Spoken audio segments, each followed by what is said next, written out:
কিভাবে তোমার কথা বলবো আমি? যখন জিজ্ঞেস করবে ছেলে কি করে, তখন আমি কি জবাব দেব? আর আমিও চাই না তোমার মতো বেকার একজনের সাথে বিয়ে করতে। তোমাকে অনেক সুযোগ দিয়েছিলাম আমি, কিন্তু তুমি তবুও একটা চাকরির চেষ্টা করনি। তাই আমিও বিয়েতে রাজি হয়ে গেছি। এটা কি বলছো রেশমি? শুধুমাত্র আমি বেকার বলে তুমি আমাদের 5 বছরের সম্পর্ক ভুলে অন্য একজনকে বিয়ে করতে রাজি হয়ে গেলে? তোমার কাছে টাকাটাই সব? অফিসে যাওয়ার উদ্দেশ্যে রুম থেকে বের হয় হাফিজুর রহমান। ডাইনিং রুমের পাশ দিয়ে যাওয়ার সময় চোখ পড়ে টেবিলে। ফোন ঘাটাঘাটি করতে করতে আপন মনে খাচ্ছে নীলাভ্র। আশেপাশে তার বিন্দু মাত্র খেয়াল নেই। ছেলের দিকে কড়া চোখে তাকায় হাফিজুর। নীলাভ্র বাবার কড়া চাউনি খেয়াল করে, তবে তা গায়ে মাখে না। এ আর নতুন কি, প্রতিদিনই ঘটে। নির্লজ্জের মতো এত বড় ছেলে বসে বসে বাবার অন্ন ধ্বংস করছো। লজ্জা করছে না? নাকি বিন্দুমাত্র লজ্জা নেই? নীলাভ্র কোনো উত্তর দেয় না। ফের হাফিজুর রহমান বলে, কত আশা করে পড়াশোনা শিখিয়েছিলাম। আশা ছিল পড়াশোনা শেষ করে একটা বড় চাকরি করে আমাদের মুখ উজ্জ্বল করবে, কিন্তু কে জানতো এমন হবে? আগে জানলে এমন বেহায়া ছেলের পেছনে 1 টাকাও খরচ করতাম না।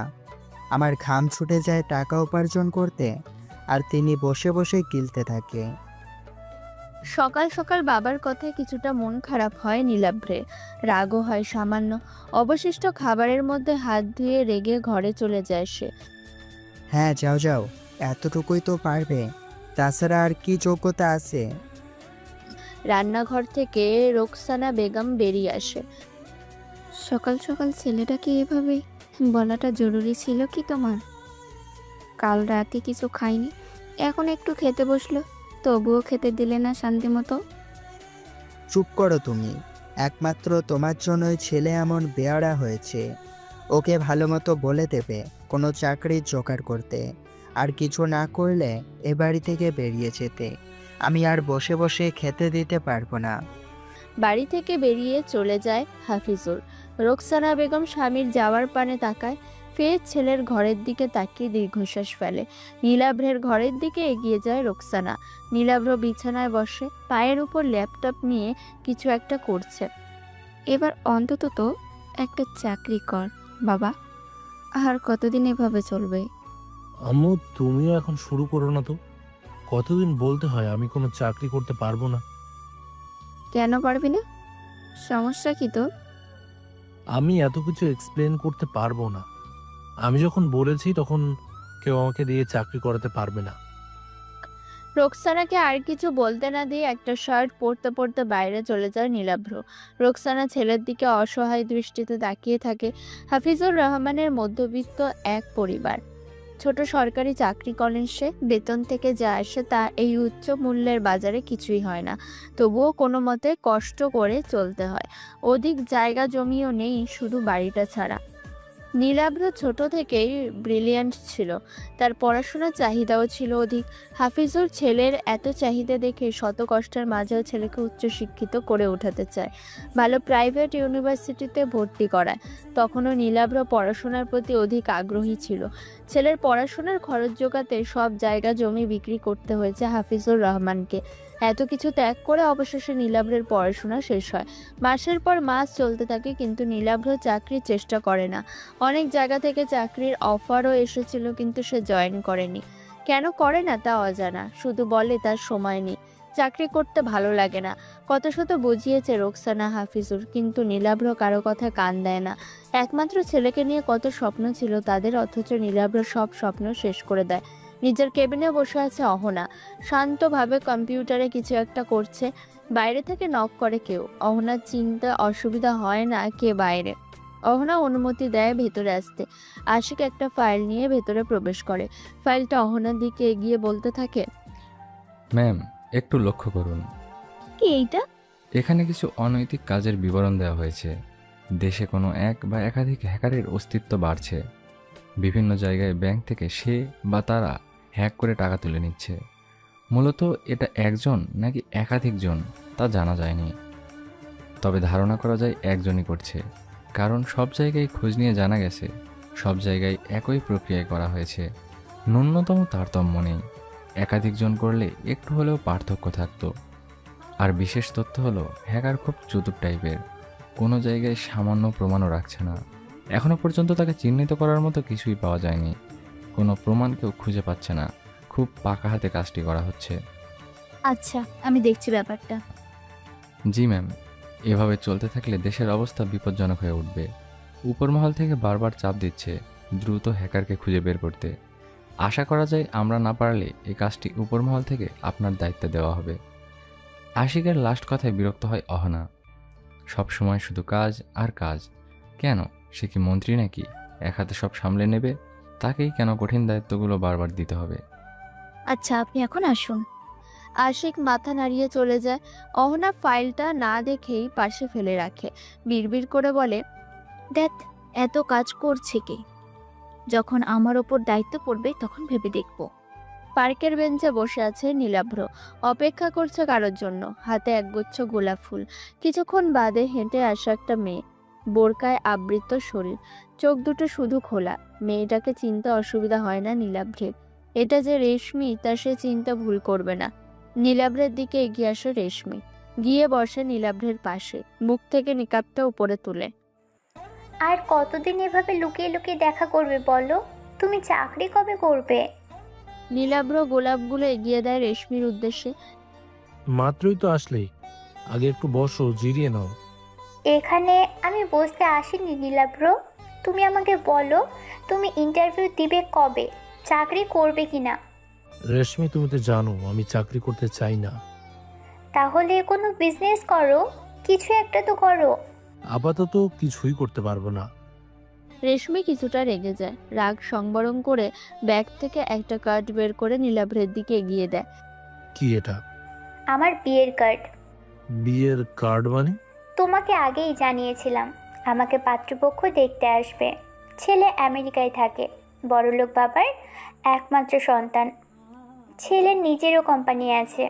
এত ভালো পাত্র বাবা হাতছাড়া করতে চায়নি, বিয়েতে রাজি হয়ে গেছে। কি বলছো এইসব?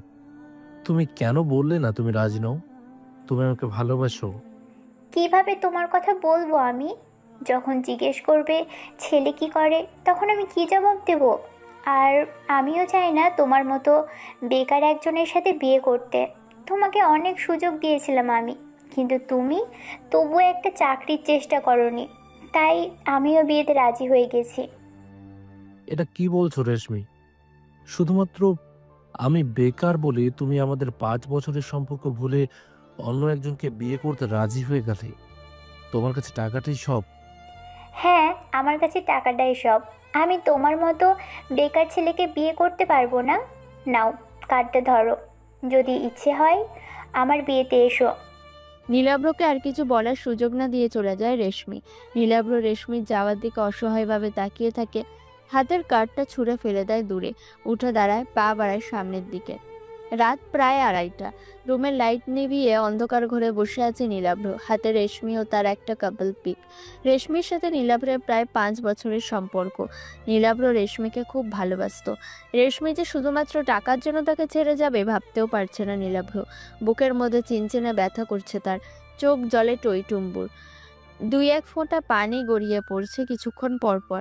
রেশমির উদ্দেশ্যে বিড়বিড় করে ঠোঁট নাড়িয়ে কিছু বলতে থাকে নীলাভ্র। রেশমির উদ্দেশ্যে দেওয়ার জন্য একটা চিঠি লিখতে থাকে ফোনে টাইপ করে, কাঁপা কাঁপা হাতে লেখে। একদিন তুমিও বুঝবে আমার মনের অবস্থা, যখন দেখবে আমার মতো আর কেউ তোমাকে ভালোবাসবে না। হয়তো অনেক টাকা পাবে তুমি, কিন্তু আমার মতো ভালোবাসার মানুষ পাবে কি? যখন অনুভব করতে পারবে এই স্বার্থপর পৃথিবীতে কেউ তোমাকে নিঃস্বার্থ ভালোবাসতো, তখন ভালোবাসার অভাব অনুভব করবে। তখন আবারও মনে পড়বে আমার কথা।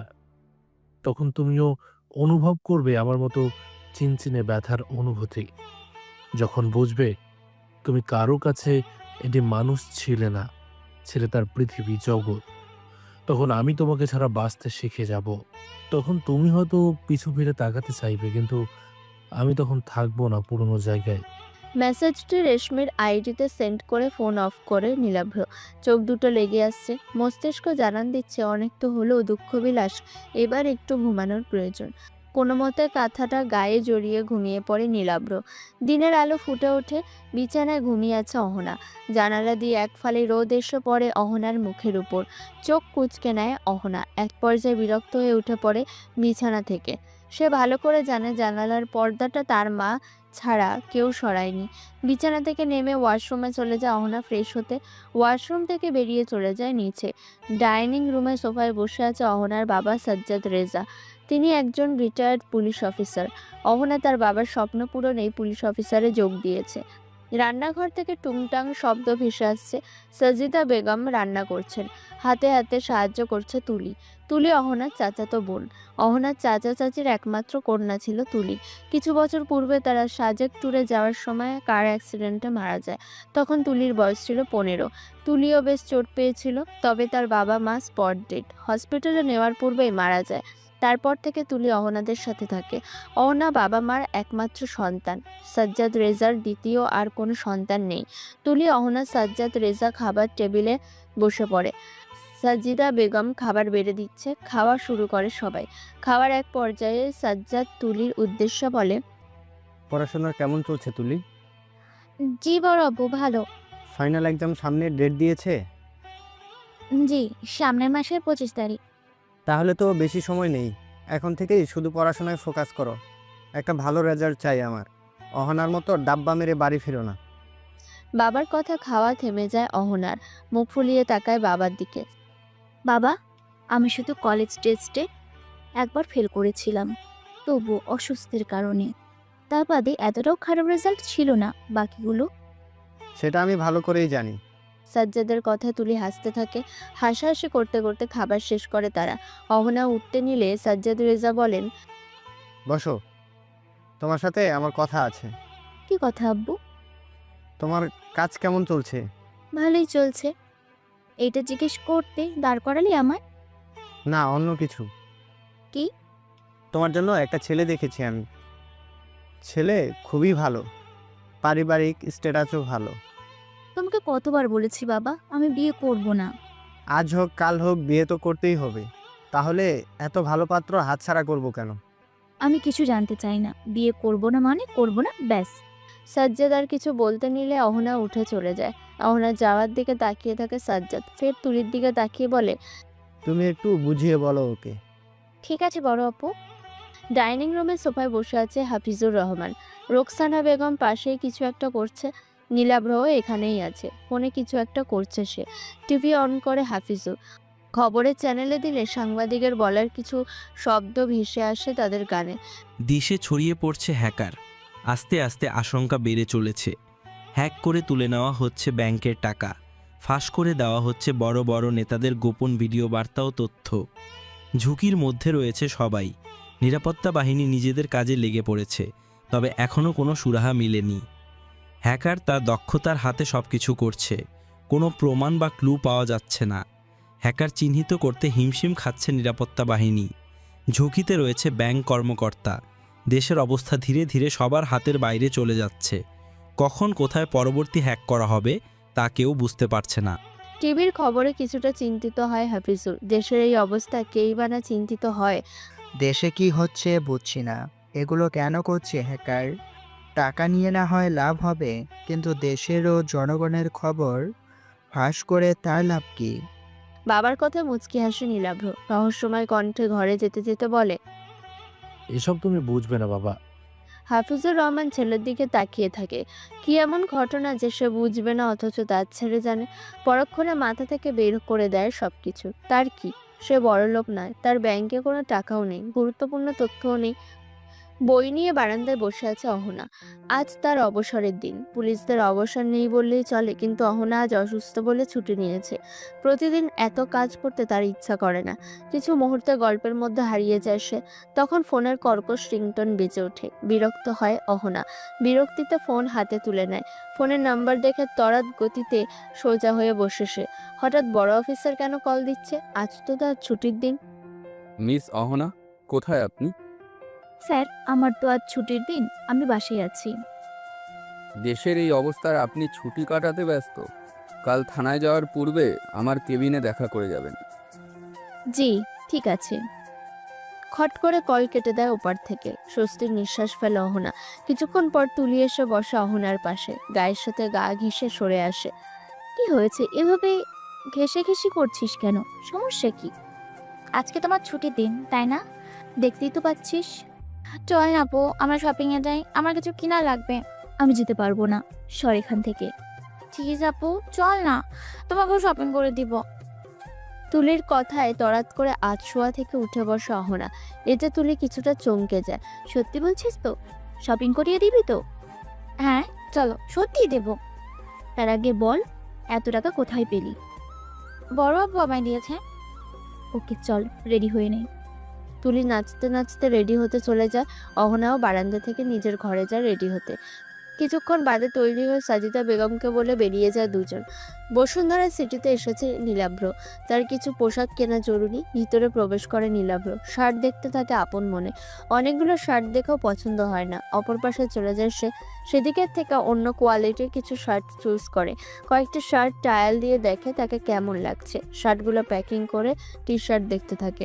প্রায় 1.5 ঘন্টা মতো পর হাত ভর্তি ব্যাগ নিয়ে মল থেকে বের হয়। বসুন্ধরার সিঁড়ি বেয়ে নামতে থাকে। তখন কল বেজে ওঠে তার। রিসিভ করে কথা বলতে বলতে নামতে থাকে। হঠাৎ ধাক্কা লেগে যায় একটা মেয়ের সাথে। ধাক্কা লেগে মেয়েটির হাত থেকে পড়ে যায় ব্যাগগুলো। অহনা বিরক্ত হয় প্রচুর। নীলাভ্রের উদ্দেশ্যে বলে, চোখ নেই নাকি আপনার? এভাবে ধাক্কা দিচ্ছেন কেন? নীলাভ্র কিছুক্ষণ অহনার দিকে তাকিয়ে থাকে। আজব মেয়ে তো। আমি না হয় কথা বলতেছিলাম, তাই দেখতে পাইনি, কিন্তু আপনার তো দেখা উচিত ছিল। কেন, আপনার কি চোখ নেই নাকি চোখে দেখেন না? নীলাভ্রের কথায় অহনার রাগ বেড়ে যায়। পাশ থেকে তুলি ব্যাগ গুছিয়ে নিয়ে অহনার হাত ধরে নিয়ে চলে যায়। অহনার যাওয়ার দিকে তাকিয়ে মুচকে হেসে সামনে এগোতে থাকে নীলাভ্র। সকাল 9টা। সামান্য খাবার খেয়ে উঠে যায় অহনা। উঠে গেলি কেন? খাবারটা খেয়ে শেষ করে নে। না, আমার সময় নেই। আরেকটু তো খেয়ে যা, কিছুই তো খেলি না। সময় নেই আম্মু, আজ বড় অফিসারের কাছে যেতে হবে। বলতে বলতে বাইরে চলে যায় অহনা। ইতিমধ্যে ড্রাইভার গাড়ি বের করে অহনার জন্য অপেক্ষা করছে। অহনা গিয়ে গাড়িতে বসে পড়ে। গাড়ি চলতে শুরু করে। হাত ঘড়িতে সময়টা দেখে নেয় অহনা। না, এখনো বেশ সময় আছে। আস্তে ধীরে গিয়ে গাড়িটা থেমে যায় একটি থানার কাছে। অহনা ধীরে ধীরে ভেতরে চলে যায়। অফিসারের কেবিনের বাইরে থেকে নক করে। অফিসার অনুমতি দিলে ভেতরে প্রবেশ করে। বসুন মিস অহনা। ধন্যবাদ স্যার। বলুন আমাকে কেন ডাকা হয়েছে, কিভাবে সাহায্য করতে পারি? জি বলবো, তার আগে বলুন চা না কফি? কিছুই প্রয়োজন নেই স্যার। আপনি তো চারিদিকের অবস্থা দেখছেন। হ্যাকারের কারণে দেশে আতঙ্ক ছড়িয়ে পড়েছে। কোনোভাবেই হ্যাকার চিহ্নিত করা যাচ্ছে না। আপনি আমার বিশ্বস্ত একজন অফিসার। আমার বিশ্বাস আপনি কেসটা হ্যান্ডেল করতে পারবেন। আমি চাচ্ছি আপনি এই কেসটা হাতে নিন। ওকে স্যার, আমি আমার সর্বোচ্চ দিয়ে চেষ্টা করব।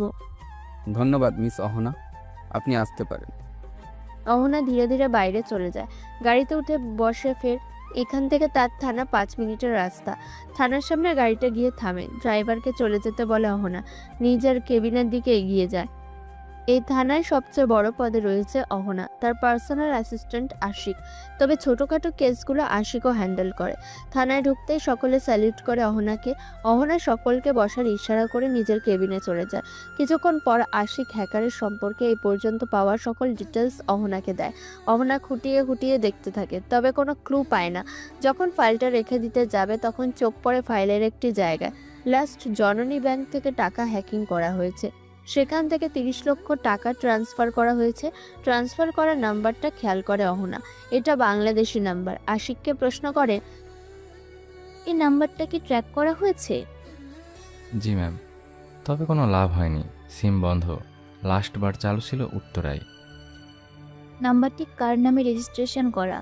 সে ব্যক্তির সমস্ত ডিটেলস আমার চাই। দ্রুত প্রস্তুত করো। Okay ma'am. আশিক চলে যায় কেবিন থেকে। অহনা আরও কিছুক্ষণ ফাইলে চোখ রাখে। তেমন কিছুই নেই।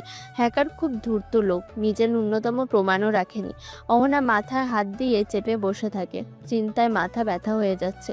এই কেস সে কিভাবে সলভ করবে? কোনো ক্লুই তো নেই। কেটে যায় কয়েক ঘন্টা। দুপুর ৩টা। অহনা থানা থেকে বাইরে চলে আসে।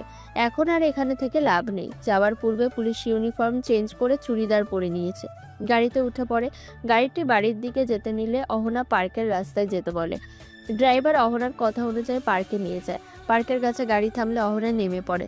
ড্রাইভারকে চলে যেতে বলে এবং বলে সে বাড়িতে একাই যেতে পারবে। যখন অহনার বেশি টেনশন হয় বা মন খারাপ থাকে তখন সে এখানেই আসে। কেন জানে না, তবে এই জায়গায় আসলে তার মনটা ফুরফুরে মেজাজের হয়ে যায়। এই পার্কটা সবসময় প্রায় শুনশান, সেজন্য এটা অহনার প্রিয় জায়গা। ফুচকার দোকান দেখে সেদিকে অহনা চলে যায়। 1 প্লেট ফুচকা অর্ডার দিয়ে বসে পড়ে চেয়ারে। হাতের পার্স টেবিলে রেখে ফোন হাতে তুলে নেয়। ফুচকা আসার অপেক্ষা করতে করতে একটু ফোনে মনোযোগ দেয়। অহনার মনোযোগ বিঘ্ন করে তার সামনে চেয়ারে কেউ একজন বসে পড়ে। অহনা খেয়াল করে এই সেই ছেলে যার সাথে তার বসুন্ধরায় ধাক্কা লেগেছিল। নীলাভ্র গলা উঁচিয়ে দোকানদারকে বলে, চাচা, এখানে আরেক প্লেট ফুচকা দিয়েন। ফের অহনার দিকে তাকায়। ডান হাত বাড়িয়ে দেয় অহনার দিকে। হায়, আমি নীলাব্র। অহনা নীলাভ্রের হাতকে উপেক্ষা করে বলে, আমি কি করতে পারি? আমি কি আপনার পরিচয় জিজ্ঞেস করেছি? নীলাভ্র নিজের বাড়িয়ে দেওয়া হাত গুটিয়ে নেয়। না, জিজ্ঞেস করলে কি? আমি নিজে থেকেই জিজ্ঞেস করলাম। কেন জিজ্ঞেস করলেন? আমি কি আপনার পরিচিত কেউ নাকি? হ্যাঁ, অবশ্যই। আপনার মনে নেই আমাদের মধ্যে একটা কানেকশন আছে? কি কানেকশন আছে? এই যে কাল একবার ধাক্কা খেলাম, আজ আবার দুজনে একই পার্কে বসে আছি। এটাই তো কানেকশন। প্রকৃতিও আমাদের বারবার এক জায়গায় দেখতে চাচ্ছে। আপনার ফালতু গল্প বলা শেষ হলে এবার যেতে পারেন। আমি কোথাও যাব না যতক্ষণ না আপনি আমার সাথে ফ্রেন্ডশিপ করছেন। ততক্ষণ আপনার পিছু ছাড়বো না। বান্দাবাজি হচ্ছে? আপনি কি কোনোভাবে আমাকে ইপটিজিং করার চেষ্টা করছেন? জানেন তো আমি কে? জানবো না কেন? সব জানি। আপনি একজন বড় পুলিশ অফিসার। তাহলে আপনার সাহস তো কম না, জেনে শুনে একজন পুলিশ অফিসারের সাথে ইপটিজিং করতে আসছেন। নীলাভ্র লজ্জা পাওয়ার ভঙ্গিমা করে বলে, মানে সাহস আমার বরাবরই বেশি। নীলাভ্রর এরূপ কাণ্ড দেখে অহনা রেগে যায়। আর কোনো কথা বলে না নীলাভ্রের সাথে। দোকানদার 2 প্লেট ফুচকা দুজনকে দিয়ে দেয়। অহনা খেতে শুরু করে। নীলাভ্র নিজে অহনাকে প্রশ্ন করতে থাকে। অহনা কোনো উত্তর দেয় না। নীলাভ্র নিজের সম্পর্কে বলতে থাকে, সে কোথায় থাকে, কি করে, কতদূর লেখাপড়া করেছে। অহনা মনে মনে কিছু ভেবে বলে, আপনার সাথে ফ্রেন্ডশিপ করতে পারি, তবে একটা শর্ত আছে। কি শর্ত বলে ফেলুন। আমাকে সাহায্য করতে হবে কিছু। আমি যেখানে যেখানে যাব আমার সাথে যেতে হবে। অহনার কথায় বাঁকা হাসে নীলাভ্র। সে তো এটাই চাইছিল। আমি রাজি। অহনা ভেবেছিল সে নীলাভ্রকে নিয়ে হ্যাকারের তথ্য সংগ্রহ করবে। আশিক সবসময় তার সাথে থাকতে পারবে না, আর এই ছেলে আশিকের তুলনায় অনেক ফার্স্ট ও বাচ্চার, এই পারবে সাহায্য করতে। কিন্তু সে যে নিজের জালে নিজেই ফেসে গেল তা আর বুঝতে পারল না। অহনা নিজের হাত বাড়িয়ে দেয় নীলাভ্রের উদ্দেশ্যে। আজ থেকে আমরা তাহলে বন্ধু, ওকে? ডান। তারা কিছুক্ষণ কথা বলে চলে যায় যার যার বাড়িতে। রাত 11টা। খাওয়া দাওয়ার শেষে নিজের রুমে বসে আছে অহনা। একটু আগেই আশিক কল করে জানিয়েছে উক্ত ব্যক্তির নাম ঠিকানা সব পাওয়া গেছে। অহনা নীলাভ্রের নম্বরে কল করে। নীলাভ্র ল্যাপটপে কিছু কাজ করছিল। ফোন বেজে ওঠায় ফোন হাতে নেয়। উপরে অহনার নাম্বার দেখে মুচকি হেসে কল রিসিভ করে। হ্যালো নীলাভ্র। কি করছো অহনা? এই তো বসে। কাল সকালে তুমি ফ্রি আছো? আমার সাথে এক জায়গায় যেতে পারবে? তোমার জন্য আমি সবসময় ফ্রি। কোথায় যেতে হবে? উত্তরা। ভুরু কুচকায় নীলাভ্র। উত্তরায় কেন? একে একে সব খুলে বলে অহনা। নীলাভ্র যেতে রাজি হয়। তাহলে তুমি রেডি থাকো, আমি তোমাকে নিতে আসবো। Okay bye. ফোন কেটে বাঁকা হাসে নীলাভ্র। আবারও মগ্ন হয় নিজের কাজে। রাত শেষে দিনের আভা পৃথিবীতে আসে। জেগে ওঠে মানব জীবন, যে যার মতো চলতে থাকে জীবিকার তাগিদে। ড্রাইভিং সিটে বসে আছে নীলাভ্র, পাশে বসেছে অহনা। কিছুক্ষণ আগেই তারা রওনা দিয়েছে। এখান থেকে উত্তরা যেতে 2 ঘন্টা মতো লাগবে, তবে তাদের গাড়িটা জ্যামে আটকে যায়। প্রায় 1.5 ঘন্টা মতো লেট করে উত্তরায় পৌঁছায়। অহনা হাঁসফাঁস করছে। হাতে চিরকুটটা আরেকবার দেখে নেয়। সেখানে কিছু তথ্য লেখা। নাম রনি, ঠিকানা উত্তরা 7 নম্বর সেক্টর, 34 নম্বর বাসা। এছাড়াও তার যাবতীয় তথ্য। নীলাভ্র অহনার দেখানো রাস্তা অনুযায়ী একটা বাসার নিচে গাড়ি দাঁড় করায়। দুজন নেমে পড়ে। বাড়ি থেকে কান্নার আওয়াজ আসছে। ভেতরে প্রচুর মানুষ। অহনা ও নীলাভ্র সামনে এগিয়ে যায়। বাড়ির মধ্যে ফাঁকা জায়গায় খাটিয়ে একটা মরদেহ রাখা হয়েছে। এতক্ষণে বুঝতে পারে কান্নাকাটির কারণ। তবে এবার আর অহনা দাঁড়িয়ে থাকতে পারে না। মনে সব শক্তি সে হারিয়ে ফেলছে। এটা কিভাবে সম্ভব? অহনা জিজ্ঞেস করলে জানতে পারে এই বাড়ির ছেলে হঠাৎ মারা গেছে, আর এই ছেলেই রনি, অহনা যার খোঁজে এখানে এসেছিল। অহনা তার মায়ের সাথে কথা বলতে চায়। রনির মা ছেলের মৃত্যুতে আহাজারি করছেন। একটু শান্ত হন প্লিজ, আমি থানা থেকে এসেছি, আপনাকে আমার কিছু জিজ্ঞেস করার আছে। পুলিশের কথা শুনে চুপসে যায় মহিলা। পুলিশ? পুলিশকে কে খবর দিয়েছে? কেন এসেছেন আপনি? রনি কিভাবে মারা গেল? তার কি আগে কোনো রোগ ছিল? না, আমার ছেলের কোনো রোগ ছিল না। কাল রাতেও খাবার খেয়ে ঘুমালো, তখনও সুস্থ ছিল। এখন কি থেকে কি হয়ে গেল আমার ছেলেটার? রনির মা আবার কান্নায় ভেঙে পড়েন। অহনা বুঝতে পারছে না সেখানে আসবে যেদিন সেদিনই রনি মারা গেল। কিভাবে পসিবল? নীলাব্র গাড়ির সামনে দাঁড়িয়ে আছে, তার কোনো ভাবান্তর নেই। দেখে মনে হচ্ছে সে আগে থেকেই সব জানতো। অহনা রনির বাবার সাথে কথা বলে, খুলে বলে সব। রনির নামেই এই সিমটা তোলা ছিল। জননী ব্যাংকে যত টাকা সেটা রনির নাম্বারে এসেছে। আমার ছেলে এ ধরনের ছিল না, সে কিভাবে এসবের মধ্যে জড়িয়ে যাবে? মেন কালপিট আপনার ছেলে নয়, তাকে দিয়ে করানো হয়েছে। আসল হ্যাকারকে খুঁজতে হলে আপনার ছেলের সাথে যোগাযোগ করা জরুরি ছিল, কিন্তু সে তো মারা গেছে। তবে আমার কাছে মৃত্যুটা রহস্য লাগছে। যদি কিছু জেনে থাকেন লুকোবেন না প্লিজ, খুলে বলুন। রনির বাবা এবার কিছুটা চিন্তিত হয়। আমার ছেলের সাধারণ মৃত্যু হয়নি। রনির বাবার কথা আশ্চর্য হয় অহনা। তাহলে কিভাবে মারা গেল রনি? সে মারা যায়নি, তাকে মেরে ফেলা হয়েছে। সব খুলে বলুন আমায় প্লিজ। রনির বাবা কিছুটা চিন্তিত হয়। সত্যিটা বলা ভুল হলো না তো? সে বলবে কি বলবে না বুঝতে পারছে না। প্লিজ কিচ্ছু লুকোবেন না, আমি কথা দিচ্ছি আপনাদের কোনো ক্ষতি হবে না।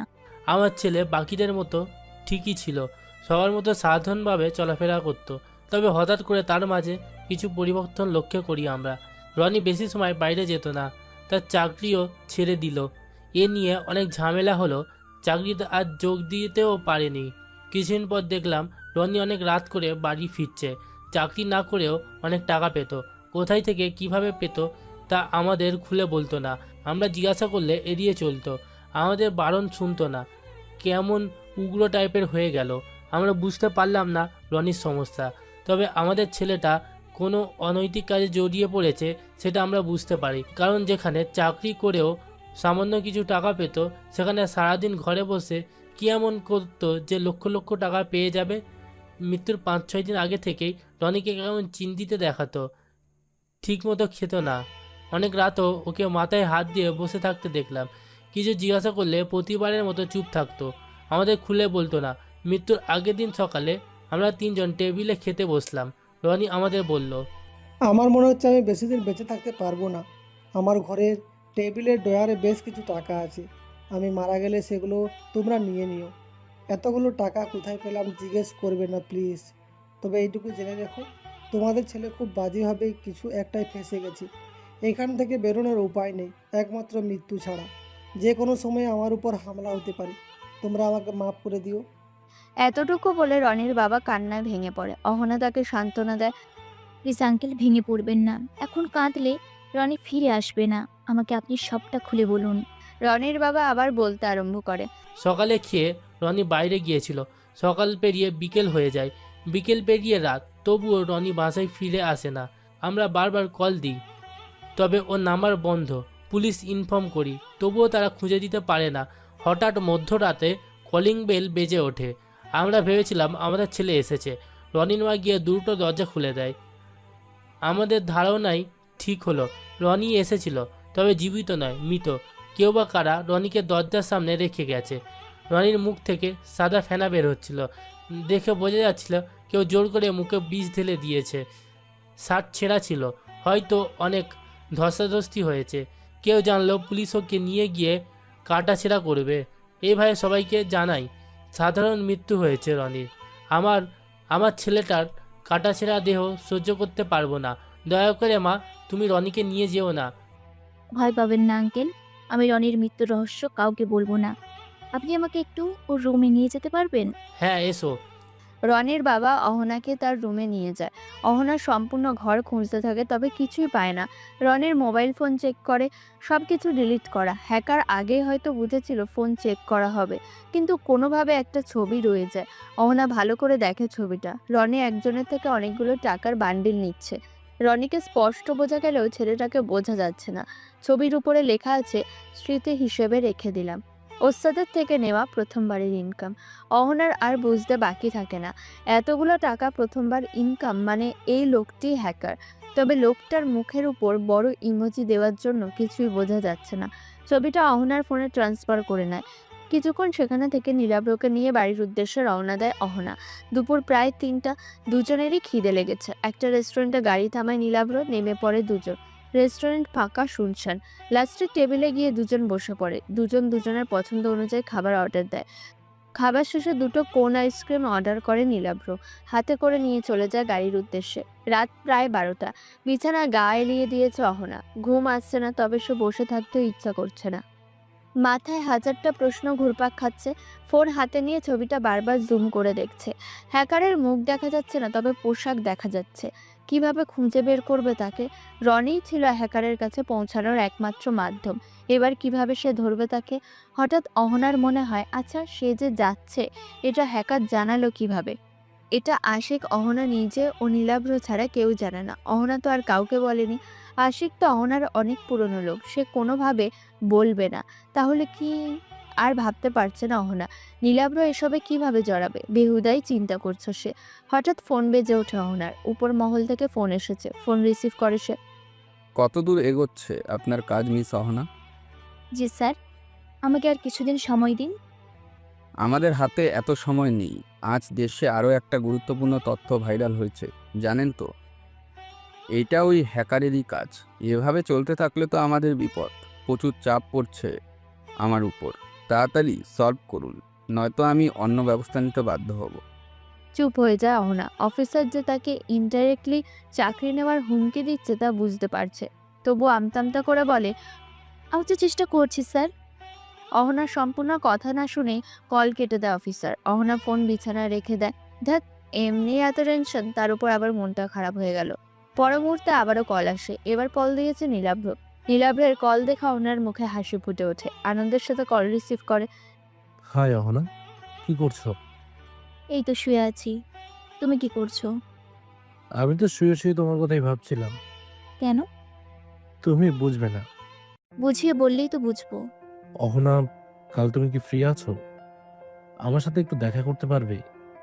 কাল তো আমার থানায় যেতে হবে। পরশুদিন শুক্রবার, তুমি বরং শুক্রবার দেখা করো। নীলাভ্র অহনার কথায় সম্মতি জানায়।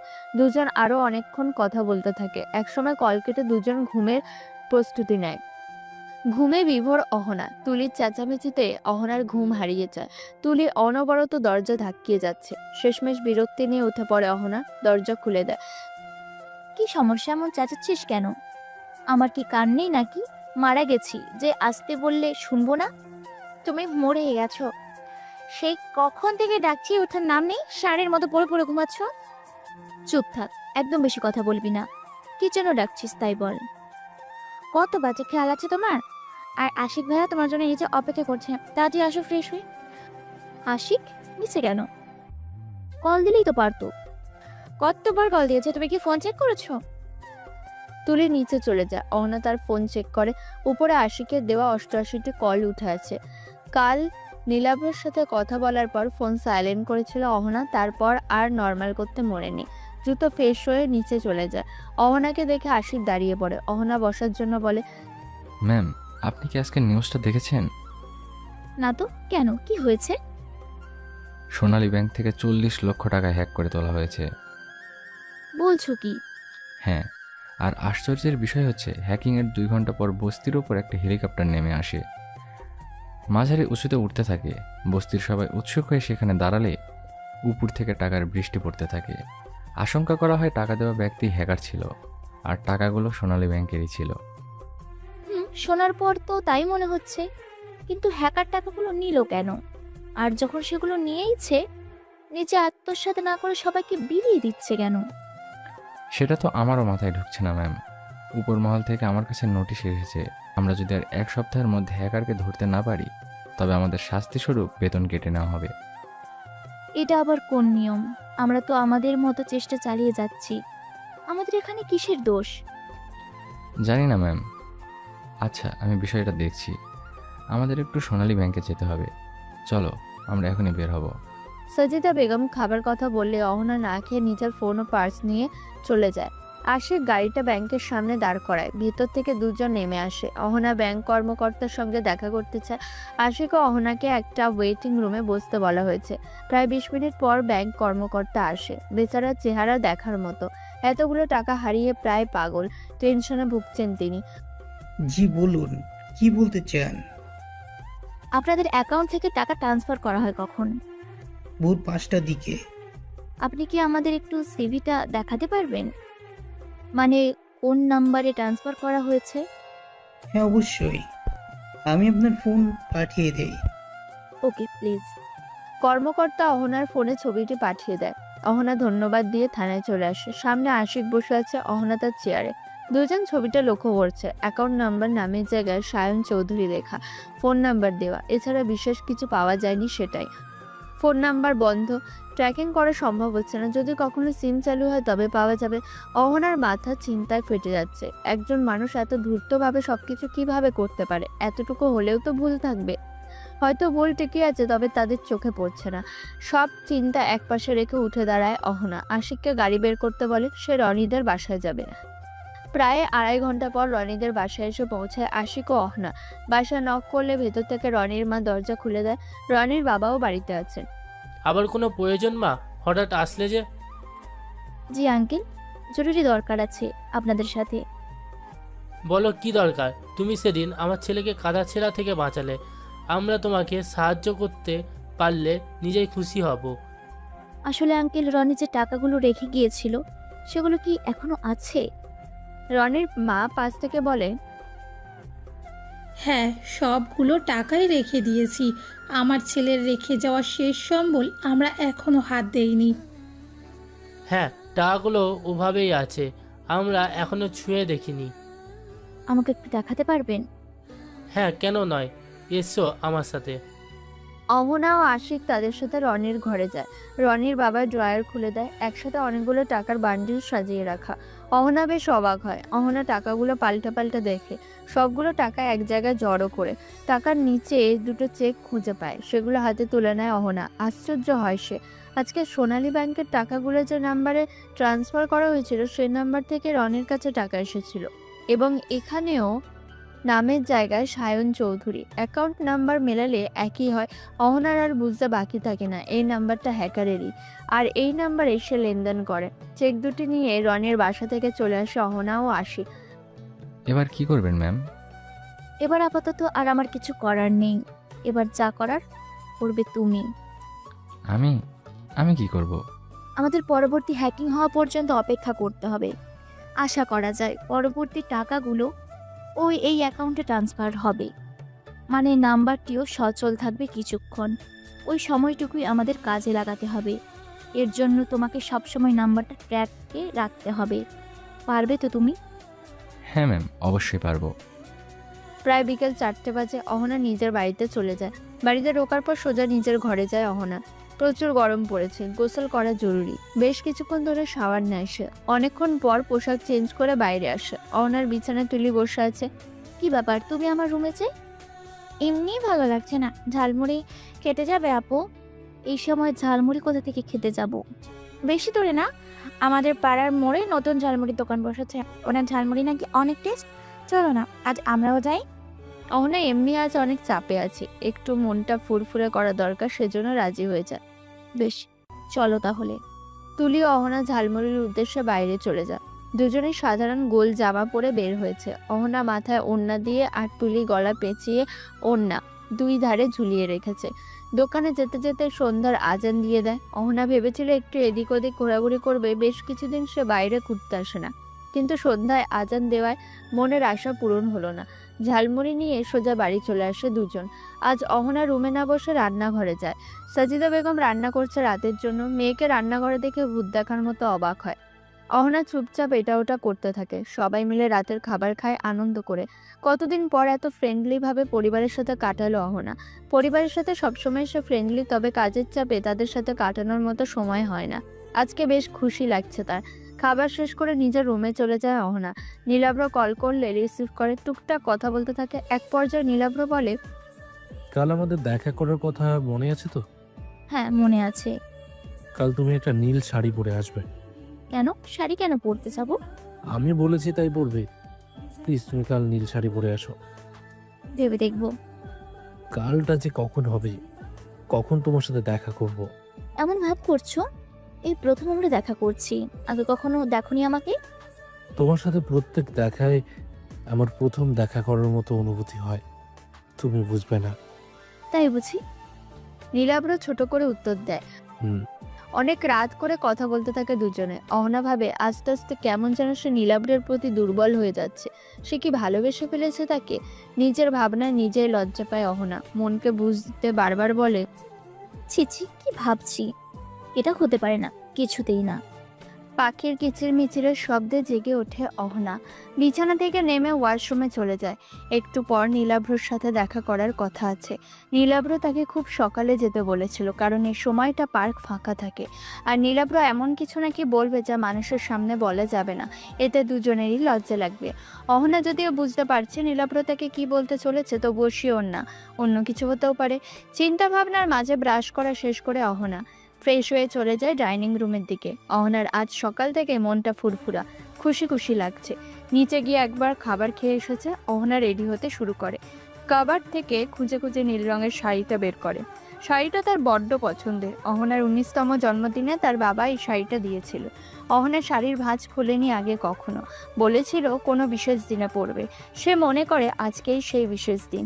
শাড়ির উপর চিকচিক করছে, আঁচল সুতো দিয়ে কারুকাজ করা। আস্তে ধীরে শাড়িটা গায়ে জড়িয়ে নেয় অহনা। চুলগুলো আঁচড়ে 2 ভাগ করে। এক ভাগ পেছনে ছেড়ে দেয় এবং অপর ভাগ সামনে ডান দিকে ফেলে। কানে নীল এক জোড়া ঝুমকো পরে। গলায় চিকন একটা চেন লাগায়, শুধু ভারী গহনা তার পছন্দের না। 2 হাত ভর্তি নীল রঙের চুড়ি পরে অহনা। কপালে ছোট্ট টিপ লাগায়। পরিপাটি হয়ে আয়নার সামনে নিজেকে দেখতে থাকে। বারবার লক্ষ্য করে কোনো ত্রুটি থেকে গেল কিনা। রুম থেকে বেরিয়ে বাইরে চলে যাওয়া অহনা। বান্ধবীর সাথে দেখা করতে যাবে বলে বাড়ি থেকে বের হয়ে যায়। বেশ কিছুক্ষণ অপেক্ষা করে একটা রিক্সা ডেকে উঠে বসে তাতে। রিক্সা নিজ গতিতে চলতে থাকে পার্কের দিকে। নীলাভ্র অপেক্ষা করছে পার্কের বেঞ্চে বসে। সবাই গুনছে নীরবে। আজ যেন তার জীবনের বড় একটি পরীক্ষা মঞ্চ, যেখানে হারলে একেবারে নিশ্চিহ্ন হয়ে যাবে সে, আর জিতলে তার চেয়ে সুখী কেউ হতে পারবে না। ঘড়ির কাঁটা নিজ গতিতে চলছে। নীলাভ্র ছটফট করছে, কখন আসবে অহনা। রেশমির কথাও মনে পড়ছে তার। সেটাই তার প্রথম ভালোবাসা ছিল। রেশমি আজ ছেড়ে না গেলে কখনো কোনো মেয়ে তার জীবনে আসতো না। তবে ফাঁকা স্থান আজীবন ফাঁকা থাকে না, ধুলোবালি দিয়ে হলেও পূরণ হয়ে যায়। তাই তো রেশমিকে ভুলে অহনাকে মনে জায়গা দিয়ে বসলো নীলাভ্র। রেশমির উদ্দেশ্যে নীলাভ্র আপন মনে ফিসফিস করে বলতে থাকে, শূন্যতা অনুভব করা যদি ভালোবাসা হয়, তাহলে আমি তোমাকে প্রতি মুহূর্তে ভালোবাসি। কারণে অকারণে হঠাৎই অনেক মিস করি তোমাকে। তার মানে এমন নয় যে আমার কোনো কিছুর অভাব পড়েছে, কিন্তু এই অকারণ শূন্যতা হয়তো থেকেই যাবে শেষমেশ। দূরের জিনিস যখন কাছে আসে, তখনকার চাইতে কাছের জিনিস দূর থেকে আরো দূরে সরে গেলে আরো অনেক কাছের হয়ে যায়। আসলে আমাদের মধ্যে আত্মার সম্পর্কও আছে হয়তো কিছু। আমার যে সবকিছুর মাঝেই কেমন যেন শূন্য মনে হয় আমার সবচেয়ে যে আপন সেই সবচেয়ে দূরে। মন ঘোরাতে, ভুলে থাকতে মানুষ অনেক কিছুই তো করে। আমি তোমার বিরক্তির কারণ হতে চাইও না কখনো। একটা সময় তোমার মতো করে তোমাকে ভালো রাখতে পারতাম না, কিন্তু এখন সেটা বুঝতে পারি বলেই নিজেকে অন্য কোথাও আটকে রাখতে চেষ্টা করি। সবটুকু যে পারি না সেটা বুঝতে হয়তো পারছো। ইমোশনালি অন্য কাউকেই ভাবি না, নিই না। অন্য কারোর প্রতি কোনো ইমোশন কাজ করতো না আমার, কিন্তু অহনাকে দেখার পর এমন একটা অনুভূতি হচ্ছিল যা তোমাকে দেখেও হয়নি। এটা কি ভালোবাসা নাকি ভালো লাগা তা আমার জানা নেই। কোনো কিছুর প্রতি আর মোহ কিংবা অ্যাটাচমেন্ট নেই আমার। একটা কথা বলি, কারোর সাথে মিশলেই কি আর তার হয়ে যাওয়া যায়? এত সহজ হলে তো কত মানুষ হাঁপ ছেড়ে বেঁচে যেত। মানুষ অনেক সময় ইচ্ছে করেই নিজেকে ধোঁকা দেয় বাঁচার আশায়। এভাবে সে নিজের কাছ থেকে পালাতে চেষ্টা করে, নিজের পরীক্ষা নেয়, আর সেসব পরীক্ষায় অকৃতকার্য হয়। আমি বুঝতে পারি আমি তোমার জীবনে কখনোই স্পেস পাবো না, তাই নিজেকে ভুলিয়ে রাখার সব সম্ভাব্য সুযোগই ব্যবহার করি। আমি তো দেখি তুমি ভালোই থাকো, আমি যে নেই তোমার আশেপাশে সেটা এতদিনে কখনো তোমার অনুভব হয়নি হয়তো। এগুলো একটাও কিন্তু অভিযোগ নয়, তোমার কাছে সব কথা বলার অভ্যাসটা ছাড়তে পারিনি, তাই একদিন হয়তো এই বদ অভ্যাসটার থেকেও সরে যেতে পারবো। অহনা পার্কে প্রবেশ করে আস্তে আস্তে নীলাভ্রর সামনে যায়। শুভ্র পাঞ্জাবি পরেছে নীলাভ্র, হাতে ব্র্যান্ডেড ওয়াচ, চোখে রোদ চশমা। নীলাভ্রকে আজ প্রথমবারের মতো খুঁটিয়ে খুঁটিয়ে দেখে অহনা। ফর্সা সাদা শরীরের মানুষটা গরমে শরীর ঘেমে একাকার, মুখে খোঁচা খোঁচা দাড়ি, চুলগুলো বেশ পরিপাটি। আজ অহনার কাছে নীলাভ্রকে কেমন অন্যরকম লাগছে, পৃথিবীর সবচেয়ে সুন্দর পুরুষ লাগছে। অহনাকে দেখে দাঁড়িয়ে পড়ে নীলাভ্র, তাকিয়ে থাকে এক ধ্যানে। তার কাছে মনে হচ্ছে আকাশ থেকে নীল পরি নেমে এসেছে। এভাবে তাকিয়ে থাকবেন না, আমার লজ্জা করছে। অহনার কথায় বিভ্রান্ত হয় নীলাভ্র, মুচকি এসে চোখ ঘুরিয়ে নেয়, হাতের দ্বারা বেঞ্চে ইশারা করে বলে, এসো, বসো। অহনা গুটি গুটি পায়ে এগিয়ে যায়, বসে পড়ে নীলাভ্রের পাশে। কি খাবে, ফুচকা নাকি চটপটি? আপাতত কিছুই খাবো না। তোমাকে আজ অসম্ভব সুন্দর লাগছে। ধন্যবাদ। শুধুই ধন্যবাদ? তাহলে আর কি? না, কিছু না। অনেক সময় ধরে তারা কথা বলতে থাকে। নীলাভ্র কথা বলছে, অহনা তার কথা শুনে হেসে চলেছে। নীলাভ্র অবাক হয়ে দেখছে সেই হাসি। অবশেষে নীলাভ্র সিরিয়াস হয়ে বসে। তোমাকে আমার কিছু বলার আছে অহনা। নীলাভ্রের কথায় অহনা হাসি থামিয়ে সোজা হয়ে বসে। হ্যাঁ বলুন। কিছুক্ষণ সময় নেয় নীলাভ্র, তারপর বাক্য ব্যয় না করে সোজাসুজি বলে, আমি তোমাকে ভালোবাসি অহনা। নীলাভ্রের কথায় অহনা চুপ করে থাকে। 5 মিনিট মতো কেটে যায়, কেউ কোনো কথা বলছে না। নীলাভ্র মাথা নিচু করে রেখেছে। উত্তর না পাওয়ায় হয়তো ভাবছে অহনা রেগে গেছে। কিছুটা সংশয় ও লজ্জাতে মাথা নিচু করে রেখেছে। হঠাৎ অহনা হেসে ওঠে, পেটে হাত দিয়ে হেসেই যাচ্ছে। তার হাসিতে নীলাভ্র মাথা তুলে তাকায়। হাসার কি আছে? আমি হাসার মতো কি এমন বললাম? আপনার অবস্থা দেখে হাসছি। মনে হয় ভয় পেয়েছেন। আমি আগেই জানতাম এমন কিছু বলবেন। আমিও তো আপনাকে ভালোবাসি। কি বললে? আরেকবার বলো। থতমত খেয়ে যায় অহনা। খুশির ঠেলায় মুখ থেকে সত্যটা বের হয়ে গেছে। কথা ঘুরিয়ে বলে, কি? কিছু না। আমি বললাম আমিও তো আপনাকে ভালোবাসি না। চালাকি হচ্ছে?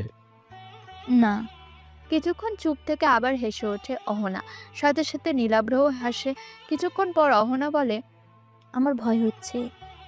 কিসের ভয়? হারিয়ে ফেলার ভয়। বারবার মনে হচ্ছে আপনি আমাকে ছেড়ে চলে যাবেন। অহনা, তুমি কি সত্যি ভাবো আমি তোমাকে ছেড়ে যাব? তোমাকে ভুলে থাকা কি এতটাই সহজ? তুমি কি আমার কাছে এতটাই সস্তা? না, কখনোই না। কারণ তুমি আমার জীবনের সবচেয়ে গুরুত্বপূর্ণ অধ্যায়, যা সবচেয়ে প্রিয়, দামি ও সবচেয়ে সুন্দর। ভুলে যাওয়ার যদি হতো তাহলে এই পর্যন্ত আমি আসতাম না। যখন মাঝরাতে আমার ঘুম ভেঙে যায়, হুট করে মনে পড়ে তোমার কথা, তোমার চাহনি, তোমার সাথে কাটানো ছোট ছোট মুহূর্তগুলো। তুমি কি ভাবো তোমাকে ভুলে থাকা এতটাই সহজ? তুমি আমার হৃদয়ের মাঝখানে লেখা একটি নাম, যা কখনো ভোলা সম্ভব নয়। যারা আমাকে বেশি গুরুত্ব দিয়েছে, দিন শেষে তারাই আমাকে ভুলে গিয়ে প্রমাণ করেছে মানুষ পরিবর্তনশীল। কেউ কথা রাখেনি, কেউ আবার পাশেও থাকেনি। যখন ভেঙে পড়তাম তখন কেউ মাথায় হাত রেখে বলেনি, এত চিন্তা কিসে, আমি তো আছি তোমার পাশে। মানুষ বিশ্বাস করতে আমার ভয় লাগে, প্রচুর ভয়। কারণ তারা একটু একটু করে গড়ে তোলা মনের অনুভূতি এক ধাক্কায় ভেঙে দেওয়ার দক্ষ কারিগর। আমাকে একবার বিশ্বাস করতে পারো অহনা, আমি কখনো তোমাকে ছেড়ে যাব না। অহনা নিশ্চুপ থাকে। নীলাভ্রর ফোনে কল বেজে ওঠে। এখানে একটু অপেক্ষা করো, আমি এক্ষুনি কথা বলে আসছি। নীলাভ্র চলে যায়। অহনা কিছু সময় সেখানে বসে থাকে। প্রায় 10 মিনিট পর নীলাভ্র ফিরে আসে। সরি অহনা, আমার একটু কাজ পড়ে গেল। চেয়েছিলাম সারা দিন তোমার সাথে কাটাতে, তবে হলো না। আজ চলো আমরা উঠি, আবার একদিন দেখা করব। অহনাও মাথা নেড়ে সম্মতি জানায়। চলে যায় তারা পার্ক থেকে বাড়ির উদ্দেশ্যে। নীলাব্র অহনাকে রিকশায় তুলে দিয়ে চলে গেছে। অহনা আপন মনে রিকশায় বসে আছে। রিকশাটা ধীরে ধীরে চলছে। হঠাৎ ফোন বেজে ওঠে অহনার। উপরে আশিকের নাম্বার ভেসে ওঠে। অহনা কল রিসিভ করে। ম্যাম, আপনি কোথায়? দ্রুত থানায় আসতে হবে। কেন আশিক, তোমাকে এত হাইপার দেখাচ্ছে কেন? কি হয়েছে? আপনি আসুন, আমি সব বলছি। অহনা রিকশাটা থানার দিকে ঘোরাতে বলে। কিছুক্ষণ পর থানায় গিয়ে নেমে পড়ে অহনা। তড়িঘড়ি করে ভেতরে প্রবেশ করে। কি হয়েছে আশিক, এত জরুরি তলব কেন?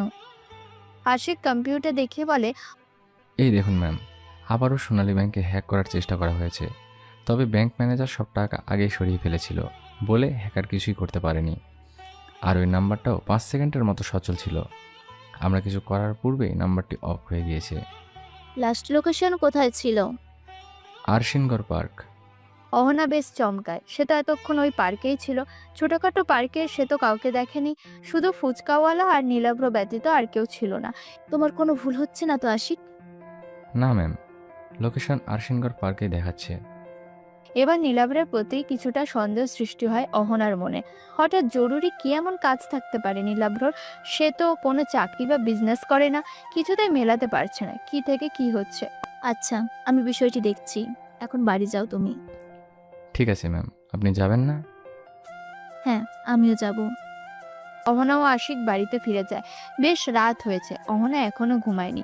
নীলাভ্রর সাথে ফোনে কথা বলছে। একসময় অহনা নীলাভ্রকে বলে, আপনার কিছু ছবি দিন তো নীলাভ্র। ছবি কি করবে? দেখবো। ভিডিও কল দিই তাহলে? না, আমার ছবি লাগবে। নীলাভ্র বেশ কিছু ছবি পাঠায়। অহনা আরও ছবি চায়। নীলাভ্র আরও কিছু ছবি পাঠায়। নীলাভ্র কল কেটে দিলে অহনা একে একে ছবিগুলো দেখতে থাকে। হঠাৎ হাত থেমে যায়। স্ক্রিনে জলজল করছে নীলাভ্রর কালো শার্ট, গায়ে একটা ছবি। এই শার্ট তার চেনা চেনা লাগছে। সে এই শার্ট পরা অর্ধ ছবি রনির সাথে হ্যাকারের দেখেছিল। দুটো ছবি মেলায় অহনা। শার্ট, বডি সবকিছু একই লাগছে অহনার কাছে। তাহলে কি নীলাভ্রই হ্যাকার? না না, এটা কি ভাবছে? নীলাভ্র হ্যাকার হতেই পারে না। একই শার্ট তো হাজার হাজার রয়েছে, মিল থাকতেই পারে। অহনা আর কিছু ভাবতে পারছে না। মাথা ব্যথা শুরু হয়ে গেছে। ফোন পাশে রেখে চুলগুলো টেনে মাথা নিচু করে রাখে অহনা। যদি তার সন্দেহ ঠিক হয় তাহলে কি হবে? নীলাভ্রকে সে হারিয়ে ফেলবে চিরদিনের জন্য। বুকের মধ্যে চিনচেনা ব্যথা শুরু হচ্ছে। তখন সে কিভাবে এটা মেনে নেবে? নিজেকে আশ্বস্ত করে অহনা, এমন কিছুই হবে না। নীলাভ্র হ্যাকার না, এটা অহনার মনের ভুল মাত্র। আস্তে আস্তে রাত গভীর হতে থাকে। অন্ধকার ঘনিয়ে আসছে চারিদিকে। ঝিঝি পোকার আওয়াজ পাওয়া যাচ্ছে। দূর থেকে কুকুরের ডাক ভেসে আসছে, যা আরো ভয়ঙ্কর করে তুলছে রাতকে। ঘুমিয়ে পড়ে অহনা। ক্লান্ত চোখ দুটো কখন বন্ধ হয়ে গেছে তা সে বুঝতেই পারেনি।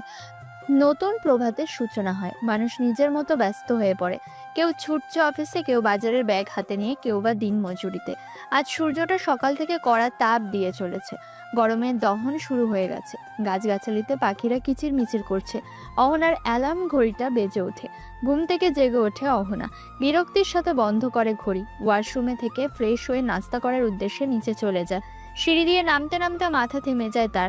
ডাইনিং রুমের সোফায় 3 জন বসে আছে। 2 জন অচেনা হলেও মধ্যের ব্যক্তিটি অহনার অচেনা নয়, নীলাভ্র। নীলাভ্র তাদের বাড়িতে কি করছে? অহনাকে নামতে দেখে নিজের কাছে ডাক দেয় তার বাবা। বসতে বলে পাশে। অহনা চুপচাপ বসে পড়ে। এই তো আমার মেয়ে। মাশাল্লাহ, আপনার মেয়েকে আমার পছন্দ হয়েছে। মুচকি হাসে সকলে। অহনা কিছু বুঝতে পারছে না। নীলাভ্রের দিকে তাকালে নীলাভ্র চোখ টিপে দেয়। এতে বেশ লজ্জা পায় অহনা। সামান্য নাস্তা করে চলে যায় তারা। সাজ্জাদ মেয়েকে নিজের কাছে বসায়। ওরা তোমার বিয়ের প্রস্তাব নিয়ে এসেছিল। ছেলে আমার পছন্দ হয়েছে। অবস্থা মোটামুটি হলেও চলার মতো। এবার আর না করিস না মা, বিয়েতে রাজি হয়ে যা।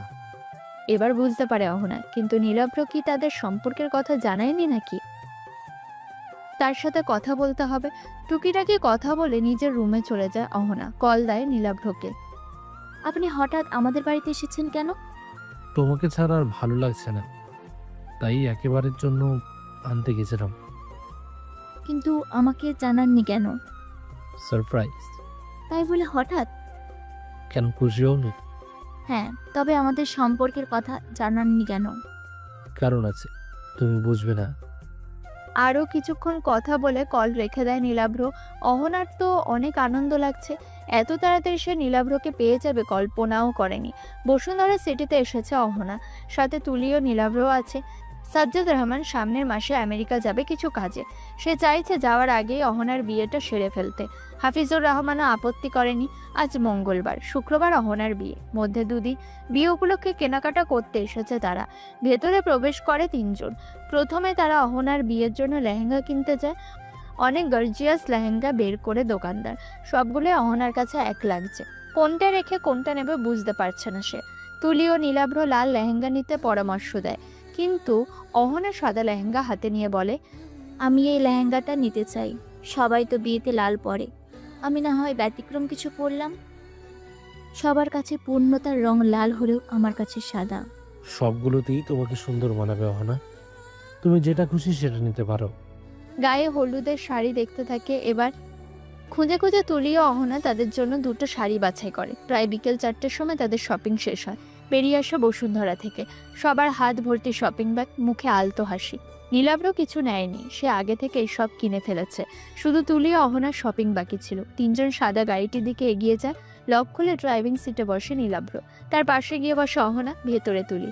গাড়িটা নিজ গতিতে চলতে থাকে। কাঁচ নামিয়ে বাইরে মুখ দিয়ে আছে অহনা। তার আজ আনন্দ লাগছে খুব। জীবনের সবচেয়ে বড় প্রাপ্তি পেতে চলেছে সে। আজ তার থেকে বেশি খুশি আর কে আছে। অহনাদের বাড়িটা সাজানো হয়েছে কড়াভাবে। সম্পূর্ণ বাড়ি লাইটিং করা হয়েছে। বাড়ির সামনে ছোটখাটো একটা স্টেজ। আজ অহনার গায়ে হলুদ। সাজ্জাদ রেজা বেশি বড় করে মেয়ের বিয়ে দেবেন না, শুধু বিয়ের দিন সবাইকে দাওয়াত দেওয়া হয়েছে। হলুদে আপনজন ছাড়া কেউ নেই। হলুদ সন্ধ্যা ঘরোয়াভাবেই হবে। হলুদ শাড়ি পরেছে অহনা, মাথায় পাতলা কাঁচা হলুদ রঙের ঘোমটা, কানে বড় বড় ফুল দিয়ে তৈরি ঝুমকা, হাতে গলায় ফুলের তৈরি গহনা। আজ ফুল দিয়ে সেজেছে সে। কিছুক্ষণ আগে নীলাভ্রর বাড়ি থেকে সবাই এসে হলুদ লাগিয়ে গেছে। এখন হলুদ সন্ধ্যা প্রায় শেষের দিকে। অহনা আর বসে থাকতে পারছে না, মাথা ব্যথা প্রচণ্ড গতিতে বাড়ছে। আজ অনেক দৌড়ঝাঁপ করতে হয়েছে তাকে। আস্তে আস্তে মাথা ব্যথা অসহনীয় হয়ে উঠছে। সাজিদা বেগমকে বললে অহনাকে রুমে পাঠিয়ে দেয় সে। পালাক্রমে সব অনুষ্ঠান করা হবে না। পরশুদিন অহনার বিয়ে, কাল আরও প্রচুর কাজ আছে। এখন মাথা ব্যথা থাকলে কাল উঠবে কিভাবে, এটা ভেবে মেয়েকে রুমে পাঠিয়ে দেন সাজিদা। রুমে গিয়ে ঘুমিয়ে পড়েছে অহনা। বিয়ের জন্য তুলি অহনার রুমে ঘুমিয়েছে। দুজনে ঘুমের রাজ্যে পাড়ি দেয়। আস্তে আস্তে রাত গভীর হতে থাকে। অপরদিকে ঘুম নেই নীলাভ্রর চোখে। রুম অন্ধকার করে ল্যাপটপ নিয়ে বসেছে সে। গুরুত্বপূর্ণ কিছু কাজ করে চলেছে। তার হাতে আছে মাত্র 2 দিন। এই 2 দিনের মধ্যে কাজটা শেষ করতে হবে। চিন্তায় পাগল হয়ে যাচ্ছে সে। এত তাড়াতাড়ি কিভাবে কি করবে, মনোযোগ পাচ্ছে না কিছুতেই। সকাল সকাল ঘুম থেকে উঠে পড়ে অহনা। পাশে দেখে তুলি নেই। কখন তুলি বাইরে চলে গেছে তা জানা নেই অহনার। ফ্রেশ হয়ে নিচে চলে যায় সে। খাবার শেষে পরিবারের সবাই এক জায়গায় বসে আলোচনা করতে থাকে কাকে কাকে ইনভাইট করা হবে। অহনা কিছু ইনভাইট কার্ড তুলে নেয়। নিজের চেনা জানা বন্ধুদের উদ্দেশ্যে এগুলো পাঠাবে সে। সাজ্জাদ রেজা ও অহনার মা তাদের মতো রিলেটিভদের জন্য ইনভাইট কার্ড তৈরি করতে থাকে। অধিক ছোটাছুটি করতে হচ্ছে সাজ্জাদ রেজাকে। একা হাতেই সব কিছু সামলাতে হচ্ছে। ডেকোরেটর, ডেকোরেশন, সাজেশন, প্যান্ডেল তৈরি সহ যাবতীয় কাজ একাই করতে হচ্ছে। তুলি ও অহনা তাদের লেখা কার্ডগুলো নিয়ে বাইরে চলে যায়। সবার কাছে তারা নিজেরাই পৌঁছিয়ে দেবে। দুপুর হতে চলেছে। রাস্তায় দাঁড়িয়ে অপেক্ষা করছে দুজনে। অনেক সময় এখানে দাঁড়িয়ে থাকলেও একটা রিক্সার দেখা নেই। নিজেদের গাড়িটাও নিতে পারবে না। সাজ্জাদ রেজার কখন কোথায় যেতে হচ্ছে এই জন্য। অবশেষে একটা রিক্সা খুঁজে পেলে উঠে বসে তাতে। চলতে থাকে নিজ গন্তব্য অনুযায়ী। নীলাভ্র বাইক এনে একটা দোতলা বাড়ির নিচে দাঁড় করায়। বাড়িটা দেখে নেয় এক নজরে। এগিয়ে গিয়ে কলিং বেল বাজায়। উপর থেকে চেনা চেনা স্বরে ভেসে আসে, কে? নীলাভ্রের চিনতে অসুবিধা হয় না তাকে। এটা রেশমির কণ্ঠ, তাই সে জানে। বারান্দা থেকে নিচে নীলাভ্রকে দেখে থমকে যায় রেশমি। প্রায় 2 মাস পর দেখছে একে অপরকে। সম্পর্ক থাকাকালীন এক মুহূর্ত কথা না বলে থাকতে পারতো না, আর আজ 2 মাস হতে চলেছে, তবুও তাদের যোগাযোগ নেই। আসলে পরিস্থিতি সবকিছু সামলে নিতে বাধ্য করে। নিচে নেমে আসে রেশমি। নীলাভ্র, তুমি কেমন আছো? এই তো আছি ভালোই। এসো, ভিতরে এসো। না, ভেতরে যাব না। তোমার বাড়িতে আর কেউ নেই? না, আমি আপাতত একাই থাকি। একা কেন? বাকিরা কোথায়? আর তোমার হাজবেন্ড, সে কোথায়? সে বেশি সময় আমেরিকায় থাকে নিজের বিজনেস সামলাতে, আর শ্বশুর শাশুড়ি ননদের বাড়িতে গেছে। তোমাকে এমন লাগছে কেন? কোনো সমস্যা? না, কি সমস্যা থাকবে? আমার মনে হচ্ছে তুমি কিছু লুকোচ্ছ। না, কোনো কিছু লুকাচ্ছি না আমি। তুমি ভালো মতোই জানো কখনো কোনো কিছুই আমার কাছ থেকে লুকোতে পারোনি তুমি। আমার চোখে সব ধরা পড়ে যায়। রেশমি এবার হাওমাও করে কেঁদে ওঠে। নীলাব্রকে জড়িয়ে ধরে হঠাৎ। রেশমির কাণ্ডে নীলাব্র চমকে যায়। রেশমি হঠাৎ এমন করবে এটা ভাবেনি সে। তুমি ঠিকই বলেছিলে, আমি টাকা পেলেও তোমার মতো মানুষ খুঁজে পাবো না। লোভ করতে গিয়ে আমি ঠকে গেছি নীলাব্র, ভীষণভাবে ঠকে গেছি। কি করছো কি রেশমি? ছাড়ো আমাকে, খুলে বলো কি হয়েছে। আমার হাজবেন্ড বিয়ের পর থেকে এখানে থাকতো না। এখানে একদিন থাকলে আমেরিকা 1 মাস থাকে। তো 3 দিন আগে সে জানিয়েছে আমেরিকায় সে দ্বিতীয় বিয়ে করেছে। আমাকে সব কিছু সে দেবে, কিন্তু কখনো বাংলাদেশে আসতে পারবে না।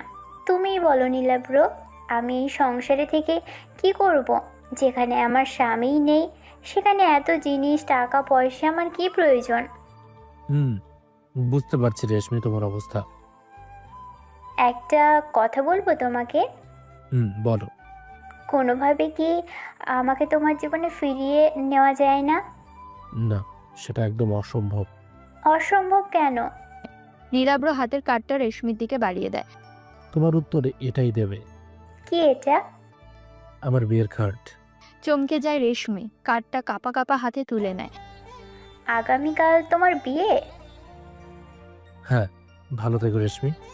বৌভাতে অবশ্যই এসো। আজ আমাকে যেতে হবে। বাইক নিয়ে চলে যায় নীলাভ্র। রেশমি তার যাওয়ার পানে অশ্রু চোখে তাকিয়ে থাকে। এটাই হয়তো নিয়তির নির্মম পরিহাস, যা আমাদের মেনে নিতে হবে। আজ নীলাভ্রর সাথে রেশমির বিয়ে হতে পারত, তাদের একটা ছোট সংসারও হতে পারত। তবে মাঝে মধ্যে আমরা এমন কিছু কাজ করে থাকি যার দ্বারা আমাদের জীবনটা নষ্ট হয়ে যায়। এর সবচেয়ে বড় প্রমাণ রেশমি নিজেই। অহনা আজ লাল শাড়িতে নিজেকে সাজিয়েছে। আজ তার মেহেদি অনুষ্ঠান। আজকালকের তুলনায় মানুষজন একটু বেশি। দূরের সবাই আজকে চলে এসেছে বিয়ের জন্য। আজ রাত অহনাদের বাড়িতেই থাকবে। 2 হাত ভর্তি করে মেহেদি দেওয়ার আর্টিস্টরা। হাতের মাঝখানে ছোট্ট করে নীলাভ্রর নাম লেখা। বারবার নামটা দেখে অহনা। তুলিও 2 হাতে মেহেদি দিয়েছে। আজ অহনার কিছু ফ্রেন্ড এসেছে। তারা নীলাভ্রকে নিয়ে নানান কথা বলছে আর হাসিতে মেতে উঠেছে। অহনাদের বাড়ি আনন্দে মেতে ওঠে। অপরদিকে নীলাভ্রর বাড়িতে তেমন হইচই নেই। নীলাভ্র কোনো অনুষ্ঠান করতে রাজি নয়। যা হবে শুধু বিয়ের দিন এবং বৌভাতে। অনুষ্ঠান না হলেও আপাতত বাড়ি মানুষে গিজগিজ করছে। আত্মীয় স্বজনে ভরে উঠেছে। এত মানুষের কোলাহল নীলাভ্রর পছন্দ নয়। একা কিছু সময় কাটাতে ছাদে চলে যায়। কল দেয় অহনাকে। প্রথম কল রিসিভ করে না অহনা। লাগাতার কল দিতে থাকে নীলাভ্র। অবশেষে কল রিসিভ করে। কথা বলে তারা অনেকক্ষণ যাবৎ। আজ অহনার ঘুম আসছে না। রাত পার হলেই দিন। কাল সে নীলাভ্রকে নিজের করে পেয়ে যাবে। এর থেকে খুশি আর কি হতে পারে? অহনা নানান স্বপ্ন দেখতে থাকে নীলাভ্রকে নিয়ে। আমাদের উচিত বাস্তবতা অনুযায়ী চলার। অতীতে কি হয়েছে তা না দেখে বর্তমান ও ভবিষ্যৎ নিয়ে ভাবার। অতীত যতই খারাপ হোক, রাতের আধার কেটে যেমন দিন হয়, তেমনই খারাপ অতীত কাটিয়ে উত্তম দিনে পদার্পণ হয়। আমাদের চলার পথে অনেকের সাথে পরিচয় হয়। কারোর সাথে পরিচয় হয় হালকা, আর কারোর সাথে নিবিড়ভাবে। কারোর সাথে আমাদের জীবনটা জড়িয়ে ফেলি অদ্ভুতভাবে। তখন অপর মানুষটাকে নিয়ে ভাবতে থাকি, স্বপ্ন বুনতে শুরু করি একটু একটু করে, খোঁজ করি পূর্ণতার। তখনই আমরা ধোঁকার শিকার হই। এক ঝড়ের মতো তারা আমাদের জীবনে এসে লণ্ডভণ্ড করে দিয়ে যায়। কেউ কেউ এই ঝড় মেনে নেয় নীরবে, আর কেউ কেউ আস্তে আস্তে ভেঙে চুরে চুরমার হয়ে যায়। তবে আমাদের উচিত অতীতের মানুষটিকে ভুলে বর্তমানে কাউকে সুযোগ দেওয়া, নিজের জীবনটা ভালোভাবে উপভোগ করা। যেমন নীলাভ্র, সে রেশমির দেওয়া ধোঁকা ভুলে অহনাকে মেনে নিয়েছে, একটু একটু করে জায়গা দিয়েছে নিজের মনে। আজ অহনা বসে আছে বউ সেজে, অপেক্ষা করছে নীলাভ্রর। তার মনে আনন্দের ঢেউ। আর কিছুক্ষণ বাদেই সে অন্য কারো নামের সাথে জুড়ে যাবে। তৈরি হবে এক নতুন পরিচয়, নতুন জীবন। সাদা লেহেঙ্গা পরেছে অহনা, ঘোমটা দিয়ে মুখটা ঢাকা, শরীরে সোনার গহনা, চুলগুলো স্বাধীনভাবে ছেড়ে দেওয়া। এভাবে সে স্বাচ্ছন্দ্য বোধ করে। স্টেজে বসে আছে সে। খবর পাওয়া গেছে নীলাভ্র আসছে, আর কিছু ঘন্টা মাত্র। খুশিতে 2 ফোঁটা জল গড়িয়ে পড়ে অহনার চোখ থেকে। এত তাড়াতাড়ি সে পূর্ণতা পেয়ে যাবে তা কল্পনার বাইরে ছিল। সময় গুনতে আরম্ভ করে ও। অহনার বিয়েতে অ্যাটেন্ড করেছিল আশিক। কিছুক্ষণ পূর্বে ফোন আসে তার কাছে। খেয়াল করেনি হয়তো, ফোন স্ক্রিনে বড় অফিসারের করা 22টি ফোন উঠে আছে। কল ব্যাক করে আশিক। আসসালামু আলাইকুম স্যার, আপনি কল দিয়েছিলেন, আমি খেয়াল করিনি। ফোন কোথায় থাকে বেয়াদব? দ্রুত আমার কেবিনে এসো। এই রাতে কোনো সমস্যা স্যার? হ্যাকারের সিম চালু হয়েছে, নাম্বার ট্র্যাক করা হচ্ছে। অলরেডি তাকে চারদিক থেকে আমাদের পুলিশরা ঘিরে নিয়েছে। তুমি দ্রুত আসো, আসার পূর্বে অহনাকে জানিয়ে আসবে। Okay sir. আশিক অহনা স্টেজের সাইডে যেতে থাকে। অহনার ফোন বেজে ওঠে। অহনার নাম্বার না চেক করেই ফোন ওঠায়। অপর পাশ থেকে ভেসে আসে নীলাভ্রর কণ্ঠ। নীলাভ্র, আপনি কত দূর? এই তো রাস্তায়। এত তাড়াহুড়ো কেন? সেই কখন থেকে আপনার জন্য অপেক্ষা করছি, আপনার কোনো খবরই নেই। যদি আমি না যাই, তার আগেই হারিয়ে যাই, তাহলে কি করবে? শাস্তি পেতে হবে আপনাকে তাহলে। আমার কেন যেন মনে হচ্ছে আমি তোমার কাছে পৌঁছতে পারবো না। আমার মৃত্যু অতি নিকটে। শুভ দিনে এসব কি ধরনের কথাবার্তা? নীলাভ্র হেসে ওঠে। ওকে বাবা, আর বলবো না। এত রেগে যাচ্ছ কেন? আচ্ছা, ড্রাইভিং করছি, ফোন রাখলাম। ঠিক আছে, সাবধানে আসুন, বাই। নীলাভ্র বাই বলে কল কেটে দেয়। ফোন রাখতে গিয়ে নাম্বারে চোখ যায় অহনার। চমকে ওঠে ভীষণ। আবার দেখে ভালো করে, হাত পা অনবরত কাঁপছে। এটা কি দেখছে সে? এতক্ষণ যে নাম্বারে নীলাভ্র কথা বলছিল, এটা হ্যাকারের নাম্বারটা। তাহলে কি নীলাভ্রই সেই হ্যাকার? কপাল বেয়ে ঘাম পড়ছে অনবরত। সে কিছুতে বিশ্বাস করতে পারছে না নীলাভ্র একজন হ্যাকার। দেশের এত এত ক্ষতি সে নিজেই করছে, আর কিছু ভাবতে পারে না অহনা। আশিক অহনার দিকে এগিয়ে আসে, খুলে বলে অফিসারের বলে সব কিছু। দুয়ে দুয়ে চার মেলায় অহনা। আশিক বলা মাত্র চলে গেছে। দ্রুত ফোন হাতে নেয় অহনা, কল লাগায় নীলাভ্রর ফোনে। বারবার কল কেটে যাচ্ছে, কেউ রিসিভ করছে না। এবার কি হবে? পুলিশ তো নীলাভ্রকে ধরে ফেলবে। একবার ধরলে আর বাঁচার উপায় নেই। কিভাবে বাঁচাবে সে নীলাভ্রকে? অহনার শরীর অনবরত কাঁপছে। কাঁপা কাঁপা হাতে কল দেয় আশিকের ফোনে। আশিক, তুমি কোথায় আছো? ম্যাম, আমরা লেকপার অপেক্ষা করছি। ট্র্যাকিং অনুযায়ী হ্যাকার লেকপারের দিকে এগিয়ে আসছে। পেছনে আমাদের উপর দল ধাওয়া করেছে, আর কিছুতেই বাঁচতে পারবে না সে। খট করে কল কেটে দেয় অহনা। মনে মনে আওড়ায় লেক পার। মাথায় একটা চিন্তায় ভেসে ওঠে, যে কোনোভাবে নীলাভ্রকে বাঁচাতে হবে। কোনোভাবেই পুলিশের হাতে পড়তে দেওয়া যাবে না। সে স্বপ্ন তৈরির আগে ভেঙে দিতে পারবে না। কোনো দিকে না তাকিয়ে ছুটে চলে অহনা। কেটে কেটে চোখ লাল, মেকআপ নষ্ট হয়ে গেছে, চুলগুলো কেমন উস্কো। ঘোমটাটা খুলে পেছনের দিকে মেজে ছুঁয়ে বেয়ে চলছে। বাড়ির বাইরে চলে আসে অহনা। দ্রুত গাড়ি বের করে। সাজ্জাদ মেয়ের এহেন কাণ্ডে অবাক হয়। পেছনে পেছনে এসে দেখে অহনা ইতিমধ্যে গাড়ি নিয়ে চলে গেছে। বাড়িতে হুলস্থুল কাণ্ড বেঁধে যায়। সকলে ভাবে অহনা বিয়ে করবে না বিদায় পালিয়ে গেছে। আত্মীয় স্বজন গুজব ছড়াতে শুরু করে। আনন্দময় বাড়িতে শোকের ছায়া নেমে আসে। নীলাভ্র দ্রুত গতিতে গাড়ি চালাচ্ছে। পেছনে একদল পুলিশ ধাওয়া করছে, তবে নীলাভ্রর সাথে পেরে উঠছে না। লেকপার আসতে বিশাল জ্যাম বাঁধে। গাড়ি থেকে নেমে পড়ে নীলাভ্র, ছুটে চলে বাগানের দিকে। পেছনে পেছনে আরো পুলিশ তাকে ধরার চেষ্টা করছে। কোনো দিকে না তাকিয়ে সামনের দিকে ছুটছে নীলাভ্র। পেছনে একজন পুলিশের হাতে হ্যান্ড মাইক। সে বলছে বারবার, থেমে যান আপনি, নয়তো আমরা গুলি করতে বাধ্য হব। আমাদের হুকুম দেওয়া হয়েছে গুলি ছাড়ার। থেমে যান আপনি। নীলাভ্র পুলিশের কথা কান দেয় না, ছুটে চলে নিজ গতিতে। নীলাভ্র দিক বেদিক ভুলে দৌড়িয়ে চলেছে। সে কোথায় যাচ্ছে সেটা তার জানা নেই। পেছনে পুলিশের লোকেরা ধাওয়া করে চলেছে। নীলাভ্রর পা থেকে চুইয়ে চুইয়ে রক্ত করছে, কাঁচ ঢুকে গেছে অনেকখানি। তবে সেদিকে বিন্দুমাত্র লক্ষ্য নেই তার। প্রাণপণে চেষ্টা চালিয়ে যাচ্ছে, যেভাবেই হোক এদের থেকে পালিয়ে বাঁচতে হবে। কেই বা না চায় নিজের প্রাণ বাঁচাতে? পুলিশগুলোকে বেশ পেছনে রেখে এসেছে নীলাভ্র। এখনো পায়ের গতি অনড়, তবে শক্তি পাচ্ছে না দেহে। আর কিছুক্ষণ পর হয়তো আর পালাতেও পারবে না। হঠাৎ কিছু একটার সাথে হোঁচট খেয়ে পড়ে যায় নীলাভ্র। পেছনের পুলিশগুলো এগিয়ে আসছে। নীলাভ্র ওঠার চেষ্টা করছে, তবে পারছে না। শক্তিতে কুলছে না। নিজের মৃত্যুর প্রহর গুনতে থাকে। এদের হাতে পড়লে বেঁচে ফেরার কোনো চান্স নেই। হঠাৎ কেউ একজন হাত টেনে তোলার চেষ্টা করে, সেদিকে খেয়াল করে নীলাভ্র। অহনা, দ্রুত উঠে আসুন প্লিজ। আপনার হাতে আর অল্প কিছুক্ষণ সময় আছে। ওরা 2 থেকে 3 মিনিটের মধ্যে চলে আসবে। এর মধ্যেই আমরা পালিয়ে যেতে পারবো। অনেক দূরে চলে যাব আমরা, যেখানে কেউ আপনাকে চিনবে না। আমি আর দৌড়াতে পারছি না অহনা, শরীর তুলতে কষ্ট হচ্ছে। আপনি চেষ্টা করলেই পারবেন, প্লিজ উঠুন। ওরা এগিয়ে আসছে, আর বেশি সময় নেই আমাদের হাতে। নীলাভ্র অহনার দেওয়া হাত ধরে উঠে দাঁড়ায়। অহনা নীলাভ্রের হাত নিয়ে দৌড়াতে থাকে। নীলাভ্রর শরীর চলছে না, শক্তিগুলো একটু একটু করে নিঃশেষ হয়ে যাচ্ছে, তবুও অহনার সাথে তাল মিলিয়ে দৌড়ে চলেছে। চারিদিকে অন্ধকার ঘনিয়ে আসছে আস্তে আস্তে। বিদঘুটে রাত, আকাশের অবস্থাও ভালো নেই। ঝড় হাওয়া বইছে, মাঝে মাঝে বিজলি চমকানোর আওয়াজ আসছে। কিছুক্ষণ বাদে বৃষ্টি নামবে। বাগানে ছেড়ে রাস্তায় উঠে পড়ে দুজন। অহনাও হাঁপিয়ে গেছে, তবু আতঙ্কে ছুটে চলেছে। হঠাৎ দুটি শব্দ বেজে ওঠে। পা থেমে যায় নীলাভ্রের। চমকে ওঠে অহনা। পুলিশ নীলাভ্রকে গুলি করেছে। বুকের ভেতর দিয়ে গুলিটা বেরিয়ে গেছে। নীলাভ্রের সাদা পাঞ্জাবি রক্তে ভরে ওঠে। আরেকটা গুলি করা হয়েছে নীলাভ্রের হাঁটু বরাবর। নীলাভ্র পিচ রাস্তায় হাঁটু ভেঙে বসে পড়ে। অহনা চিৎকার করে ওঠে। পুলিশগুলো তাদের দিকে এগিয়ে আসছে। নীলাভ্রকে ওঠানোর চেষ্টা করে। যখন দেখে আস্তে আস্তে নীলাভ্রর অবস্থা বৈগতিক, তখন অহনা নীলাভ্রকে জড়িয়ে ধরে বসে পড়ে। বসা থেকে শুয়ে পড়ে নীলাভ্র। কথা বলতে পারছে না, শক্তিগুলো দেহ থেকে হারিয়ে যাচ্ছে ক্ষণে ক্ষণে। অহনা তার হাঁটুর উপর মাথা তুলে নেয় নীলাভ্রে। নীলাভ্র ঠোঁট নাড়িয়ে কিছু বলতে চাইছে, তবে পেরে উঠছে না। চোখ দুটো বুজে আসছে। সে চাইছে আরো কিছুক্ষণ অহনাকে দেখে নিতে, কিন্তু শক্তিতে কুলিয়ে উঠতে পারছে না। অহনা পাগলের মতো আহাজারি করছে, বারবার আকুতি মিনতি করে ডেকে চলেছে নীলাভ্রকে, কেঁদে চলেছে ডুকরে। কথা বলুন, কি হলো আপনার? আমাকে এভাবে ছেড়ে চলে যাবেন না। আপনি তো বলেছিলেন কখনো আমাকে ছেড়ে যাবেন না। তাহলে কোথায় যাচ্ছেন আপনি? উঠে দাঁড়ান, আপনাকে বাঁচতে হবে, অন্তত আমার জন্য বাঁচতে হবে। চোখ খুলুন প্লিজ। নীলাভ্র খুব কষ্ট করে বলে, আমাকে মাফ করে দাও অহনা। আমি আমার কথা রাখতে পারিনি। আমার আর সময় নেই, চলে যেতে হবে আমাকে। কোথাও যাবেন না আপনি। আমি আপনাকে কোথাও যেতে দেব না। আমাকে ছেড়ে কোথাও যেতে পারবেন না আপনি। আমার গোছানো জীবনটাকে অগোছালো করে স্বপ্নগুলো ভেঙে দিয়ে কোথাও যেতে দেব না আপনাকে।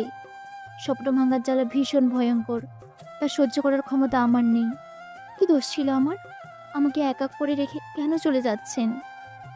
নীলাভ্র কোনো সাড়া দেয় না। আস্তে আস্তে শরীর নিস্তেজ হয়ে আসছে, চোখ জোড়া বন্ধ হয়ে আসছে। হঠাৎ নীলাভ্রের শরীর ঝাঁকি মেরে ওঠে, চোখটা শক্ত করে চেপে বন্ধ করে নেয়। প্রাণ পাখিটা উড়ে যায় পৃথিবীর মায়া ছেড়ে। চোখ থেকে পানি গড়িয়ে পড়ে। চারিদিকে মুষলধারে বৃষ্টি শুরু হয়, ভিজিয়ে দেয় নীলাভ্রের মৃত্যুদেহখানা। অহনা বুঝতে পেরে নীলাভ্রকে জড়িয়ে কেঁদে ওঠে। আজ অহনা হেরে গেল নীলাভ্রের কাছে। নীলাভ্র অহনার কোনো কথাই শুনল না। অহনাকে একা করে বিশ্বাসঘাতকদের মতো চলে যায়।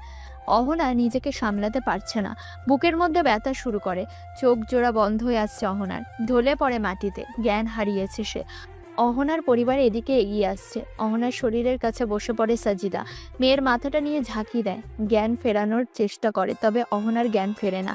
অ্যাম্বুলেন্স আনা হয়, অহনাকে তোলা হয় অ্যাম্বুলেন্সে। অহনা শক্ত করে নীলাভ্রর হাত ধরে রেখেছে। ট্রলি অ্যাম্বুলেন্সের দিকে নেওয়া হয়। হাত জোড়া একসময় খুলে যায়। অহনার হাত ট্রলির উপর থেকে ঝুলতে থাকে। এটাই ছিল তাদের শেষ হাত ধরা, শেষ স্পর্শ। আর কখনো অহনা ফিরে পাবে না নীলাভ্রকে, কখনো নীলাভ্রের হাসি মাখা মুখটাও দেখা হবে না। নিয়তি বড় নিষ্ঠুর, যাকে দেয় সবটুকু উজাড় করে দেয়, আর যার থেকে কেড়ে নেয় তাকে নিঃস্ব করে ছাড়ে। নীলাভ্রের মরদেহ পুলিশ লাশবাহী গাড়িতে টেনে তোলে, নিয়ে যায় মর্গের উদ্দেশ্যে। অপর পাশে অ্যাম্বুলেন্সে করে অহনাকে নিয়ে যায় হসপিটালে। দুজনের রাস্তা দুদিকে চলতে থাকে। আজ থেকে তাদের পথ চলা ভিন্ন, শুধু স্মৃতিমার সাক্ষী হয়ে থাকে পিচ ঢালা রাস্তা। নতুন দিনের উদয় ঘটে পৃথিবীতে। সূর্য খাড়াভাবে কিরণ দেয়। আজকের সকালটা কেমন অন্যরকম। আজকে সকালে ফুটে ওঠে কিছু পাওয়া না পাওয়ার গল্প। অহনা সামান্য সুস্থ হয়। শেষবারের মতো নীলাভ্রকে দেখার আকুতি মিনতি করে বাবার কাছে। সাজ্জাদ মেয়ের করুণ অবস্থা মেনে নিতে পারছে না। অহনার কথা তাকে নীলাভ্রর বাড়িতে নিয়ে যাওয়া হয়। আস্তে ধীরে বাড়িতে প্রবেশ করে অহনা। সামনে বড় খাটিয়া রাখা, নীলাভ্রকে গোসল করিয়ে সেখানে রাখা হয়েছে। অহনা আজ কাঁদে না, শান্তভাবে নীলাভ্রের দিকে এগিয়ে যায়, বসে পড়ে মাথার কাছে। নীলাভ্রর এই রূপ তার সহ্য হচ্ছে না, বুকের ভেতর মোচড় দিয়ে ওঠে। অনেক চেষ্টা করে কাঁদতে, কিন্তু ভেতর থেকে কান্না আসছে না। বাইরে অহনাকে শান্ত দেখালেও ভেতরে ভেঙে দুমড়ে মুচড়ে যাচ্ছে। শান্ত ভঙ্গিতে নীলাভ্রর উদ্দেশ্যে বলে, আপনি আমাকে ছেড়ে যাচ্ছেন, আমাকে একা রেখে চলে যাচ্ছেন। আমাকে সর্বশান্ত করে রেখে যেতে পারেন না। আমাকে সর্বশান্ত করে রেখে যেতে আপনার মায়া হচ্ছে না? এতটুকু কি মায়া হচ্ছে না আমার জন্য? একবার আমাকে অহনা বলে ডাক দিন না। খুব ইচ্ছে করছে আমার আপনার মুখ থেকে নিজের নামটা শোনার। বিশ্বাস করুন, আপনি যখন আমাকে অহনা বলে ডাক দেন, তখন আমার ভীষণ ভালো লাগে। এই ডাকের মধ্যে ভিন্নতার স্বাদ পাই। কেমন একটা মায়া, ভালোবাসা জড়িয়ে থাকে ডাকের মধ্যে। ভাবলেই বুকটা ফেটে যাচ্ছে। আপনি আর কখনোই আমাকে ডাকবেন না, কখনো আমাকে কল দিয়ে কথা বলবেন না। আচ্ছা, এখন থেকে আমি ভুল করলে আমাকে শাসন করবে কে? একটা বারের জন্য হলেও ফিরে আসুন না আমার জীবনে। বিশ্বাস করুন, আপনি ছাড়া আমি বড্ড অসহায়। আর কে আছে আমার? ফিরে আসুন আপনি, একবারের জন্য হলেও ফিরে আসুন। এবার আর কোথাও যেতে দেব না আপনাকে, কেউ নিয়ে যেতে পারবে না আমার থেকে। আচ্ছা, আমাদের কি একটা সংসার হতে পারতো না? আমরা একসাথে হলে কি কি আমার ক্ষতি হতো? খুব বড় ক্ষতি হয়েছে তো কি? আমি সব ক্ষতিপূরণ দিয়ে দিতাম। তবুও ফিরে আসুন, দয়া করে ফিরে আসুন আপনি। আপনি ছাড়া কিভাবে আমি বাঁচবো? কিভাবে আমি বেঁচে থাকবো? ডুকরে কেঁদে ওঠে অহনা। অহনার আহাজারিতে সবার চোখে জল জমে আসে। নীলাভ্রকে নিয়ে যাওয়ার সময় হয়ে যায়। সাজিদা অহনাকে টেনে দূরে নিয়ে যায়। অহনা পাগলের মতো ছোটাছুটি করছে, ছাড়াতে চাইছে নিজেকে। বড্ড অসহায় লাগছে আজ তাকে। চারজন চার কাঁধে তুলে নেয় খাটিয়া, এগিয়ে চলে কবরস্থানের দিকে। নীলাভ্র ঘুমিয়ে থাকে সযত্নে। সে একবারও ফিরে তাকায় না অহনার দিকে। অহনার আহাজারি আজ তার কানে পৌঁছায় না। আস্তে আস্তে বেরিয়ে যায় নীলাভ্রকে নিয়ে। অহনার আহাজারি বেড়ে চলেছে। আকতি মিনতি করে মাকে ছেড়ে দিতে বলে। আমাকে ছেড়ে দাও আম্মু, ওরা আমার নীলাভ্রকে নিয়ে চলে যাচ্ছে। আমাদের না বিয়ে হওয়ার কথা, কত দেরি হয়ে গেছে, তবু আমাদের বিয়ে হলো না। আমাকে ছেড়ে দাও, আমি নীলাভ্রকে ডেকে আনি। সবাই তো ওকে নিয়ে চলে যাচ্ছে, তোমরা ওকে আটকাও, থামাও ওদের। এই দেখো, আমি বউ সেজে আছি, আজ তো আমার বিয়ে। ছেড়ে দাও আমাকে, আমি নিজেই আমার স্বামীকে ডেকে আনবো। ছাড়ো আমাকে, ছাড়ো প্লিজ। নীলাভ্র আমাকে কথা দিয়েছে, সে কখনো আমাকে ছেড়ে যাবে না। তাহলে আজ কেন তার কথার খেলাপ হলো? কেন আমাকে ছেড়ে চলে যাচ্ছে? মেয়ের আহাজারি আর সহ্য করতে পারছে না সঞ্জিদা। তার হাসি খুশি মেয়েটার সাথেই কেন এমন হতে হলো? কি দোষ ছিল তার? কেন তার জীবনটা এভাবে ধ্বংস হয়ে গেল? পাগলের মতো আহাজারি করতে থাকে অহনা। তুলি ও সাজিদা মিলে সামলাচ্ছে তাকে। একসময় চেতনা হারিয়ে ফেলে অহনা। নীলাভ্রকে দাফন করা হয়। দাফন শেষে ফিরে আসে সাজ্জাদ রেজা। অচেতন মেয়ে ও স্ত্রীকে নিয়ে চলে যায় নীলাভ্রদের বাড়ি থেকে। নীলাভ্র ও অহনার দূরত্ব বাড়তে থাকে। অহনা বুঝতেই পারল না তাকে নীলাভ্রর থেকে কত দূরে নিয়ে যাওয়া হলো। এই দূরত্ব আর কখনো ঘুচবে না। কখনো নীলাভ্রকে ফিরে পাবে না অহনা। না তাদের আর কখনো দেখা হবে, আর না কখনো কথা হবে। ভয়ঙ্কর ছিল তাদের শেষ পরিণতি। এত ভয়ঙ্কর পরিণতি যেন কারণ না হয়। মানুষের জীবনে সবচেয়ে বড় লস হলো এমন কাউকে হারিয়ে ফেলে যে মানুষটাকে আমরা তীব্রভাবে ভালোবাসতাম। যেদিন বোঝা যাবে যে মানুষটা আমাদের আদুরে বিড়ালের মতো ভালোবাসতো, সেদিন আমাদের বুকের বাম পাশে তীব্র চিনচিনে ব্যথা শুরু হবে। ঘুমাতে গিয়ে মধ্যরাত্রে ঘুম ভেঙে যাবে। সময়ে অসময়ে মানুষটির কথা মনে হবে। মানুষটাকে হারানোর আফসোসে আমরা কাতরাবো। সময়ের গতিতে সময় চলতে থাকে। সময় কখনো কারোর জন্য থেমে থাকে না। 2 বছর কেটে গেছে মধ্যে। অহনা ঘরের জানালার পাশে বসে আছে। রাত প্রায় 2:30। মধ্যরাত। দূর থেকে কুকুরের ডাক ভেসে আসছে। ঝিঝি পোকার শব্দ শোনা যাচ্ছে। ঝোড়ো হাওয়া বইছে। অহনা নিজ মনে বলতে থাকে, নীলাভ্র, তুমি কি আমাকে দেখতে পাচ্ছ? আমি কিন্তু তোমাকে শত তারার মাঝেও খুঁজে পাচ্ছি। তুমি কি আমার কথা শুনতে পাচ্ছ? কিছু বদলায়নি দেখো। ওই যে আকাশের রং, বাতাসের গন্ধ, অলিগলি রাস্তাঘাট, কোনো কিছুই বদলায়নি। শুধু বদলে গেছে আমাদের সম্পর্ক। আর তুমি, যে মানুষটি ফুরিয়ে গেছে, আর চাইলেই কি তাকে পাবো কভু?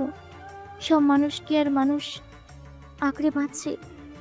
কিছু মানুষ বেঁচে থাকে স্মৃতি আঁকড়ে ধরে। অন্য কিছুই বদলায়নি। তোমাকে ভালোবেসে বদলে গেছি আমি, বদলে গেছে আমার অনুভূতি। এখন মাঝে মধ্যেই আমার দম বন্ধ লাগে। কথাগুলো বুকের হিমঘরে বদ্ধ থাকে, বের হতে চায় না। বুকটা ভীষণ ভারী লাগে, অসহ্য যন্ত্রণা হয়। এখনো মনে পড়ছে সেই দিনে তোমার বলা কথাগুলো। তুমি তো বলেছিলে নীরবে, আমি শুনেছিলাম যত্ন সহকারী। কানে বেজে ওঠে প্রতিটা ধ্বনি। অহনা, তুমি দেখো, একদিন আমি ঠিক হারিয়ে যাব। একদিন হঠাৎ খুব মনে পড়বে তোমার আমাকে। মনে পড়বে সেই সব দিন যখন আমি ছিলাম। তখন তো বুকের মধ্যে অদ্ভুত অনুভূতির সৃষ্টি হবে। চিনচিনে ব্যথা অনুভব করবে। তোমার বুকের ভেতরে অদ্ভুত শূন্যতা বাজবে। কিন্তু তখন আমি থাকবো না। আমি চলে যাওয়ার পর তুমি বুঝতে পারবে এই স্বার্থপর দুনিয়ায় নিখাত ভালোবাসা আসলে কতটুকু টুকরা। ভালোবাসার অভাবে তুমি ধীরে ধীরে পুড়ে যাবে। হয়তো একদিন বাতাসের নিঃশ্বাসে, মেঘের বিষণ্ণতায়, নদীর একাকিত্বে খুঁজে পাবে আমায়। কিন্তু সে পাওয়া হবে শুধু অনুভবে, বাস্তবে নয়। প্রত্যেকটা কথা বারবার অহনার কানে বাজতে থাকে। নীলাভ্রর বলা কথাগুলো মিলে যায় আস্তে আস্তে। অহনা সত্যি নীলাভ্রকে খুঁজে পায়, কখনো বাতাসে, কখনো মেঘের আড়ালে, কখনো সাগরের ঢেউয়ে, কখনো বা বেলি ফুলের ঘ্রাণে। তবে সেগুলো শুধুই অনুভবে। সাজিদা বেগমের হঠাৎ ঘুম ভেঙে যায়। অহনার ঘরের দিকে উঁকি দিলে বুঝতে পারে অহনা এখনো জেগে ওঠে। দীর্ঘশ্বাস ফেলেন তিনি। তার হাসি খুশি মেয়েটার জীবন নরকে পরিবর্তন হয়েছে। নিয়তি তার জীবন থেকে কেড়ে নিয়েছে সকল আনন্দ। প্রতিদিন স্বরূপ দিয়েছে একরাশ দুঃখ বেদনা। এখন আর বাইরে বের হয় না অহনা, খাবারটাও ঘরে দিতে হয়, তবুও ঠিকমতো খায় না। এই 2 বছরের মধ্যে একবারও তার মুখের হাসি দেখা মেলেনি। সবসময় নিজেকে আড়াল রাখতে চেষ্টা করে। একজন হ্যাকারকে বাঁচানোর চেষ্টা করে নিজের চাকরি হারিয়েছে অহনা। এতে কারো মাথা ব্যথা নেই। চাকরি থাকলেও অহনা সেটা ছেড়েই দিত। সাজ্জাদ রেজা অনেক চেষ্টা করেছে অহনার বিয়ে দিতে, তবে রাজি করাতে পারেনি। কোনোভাবে অহনা রাজি হয়নি বিয়েতে।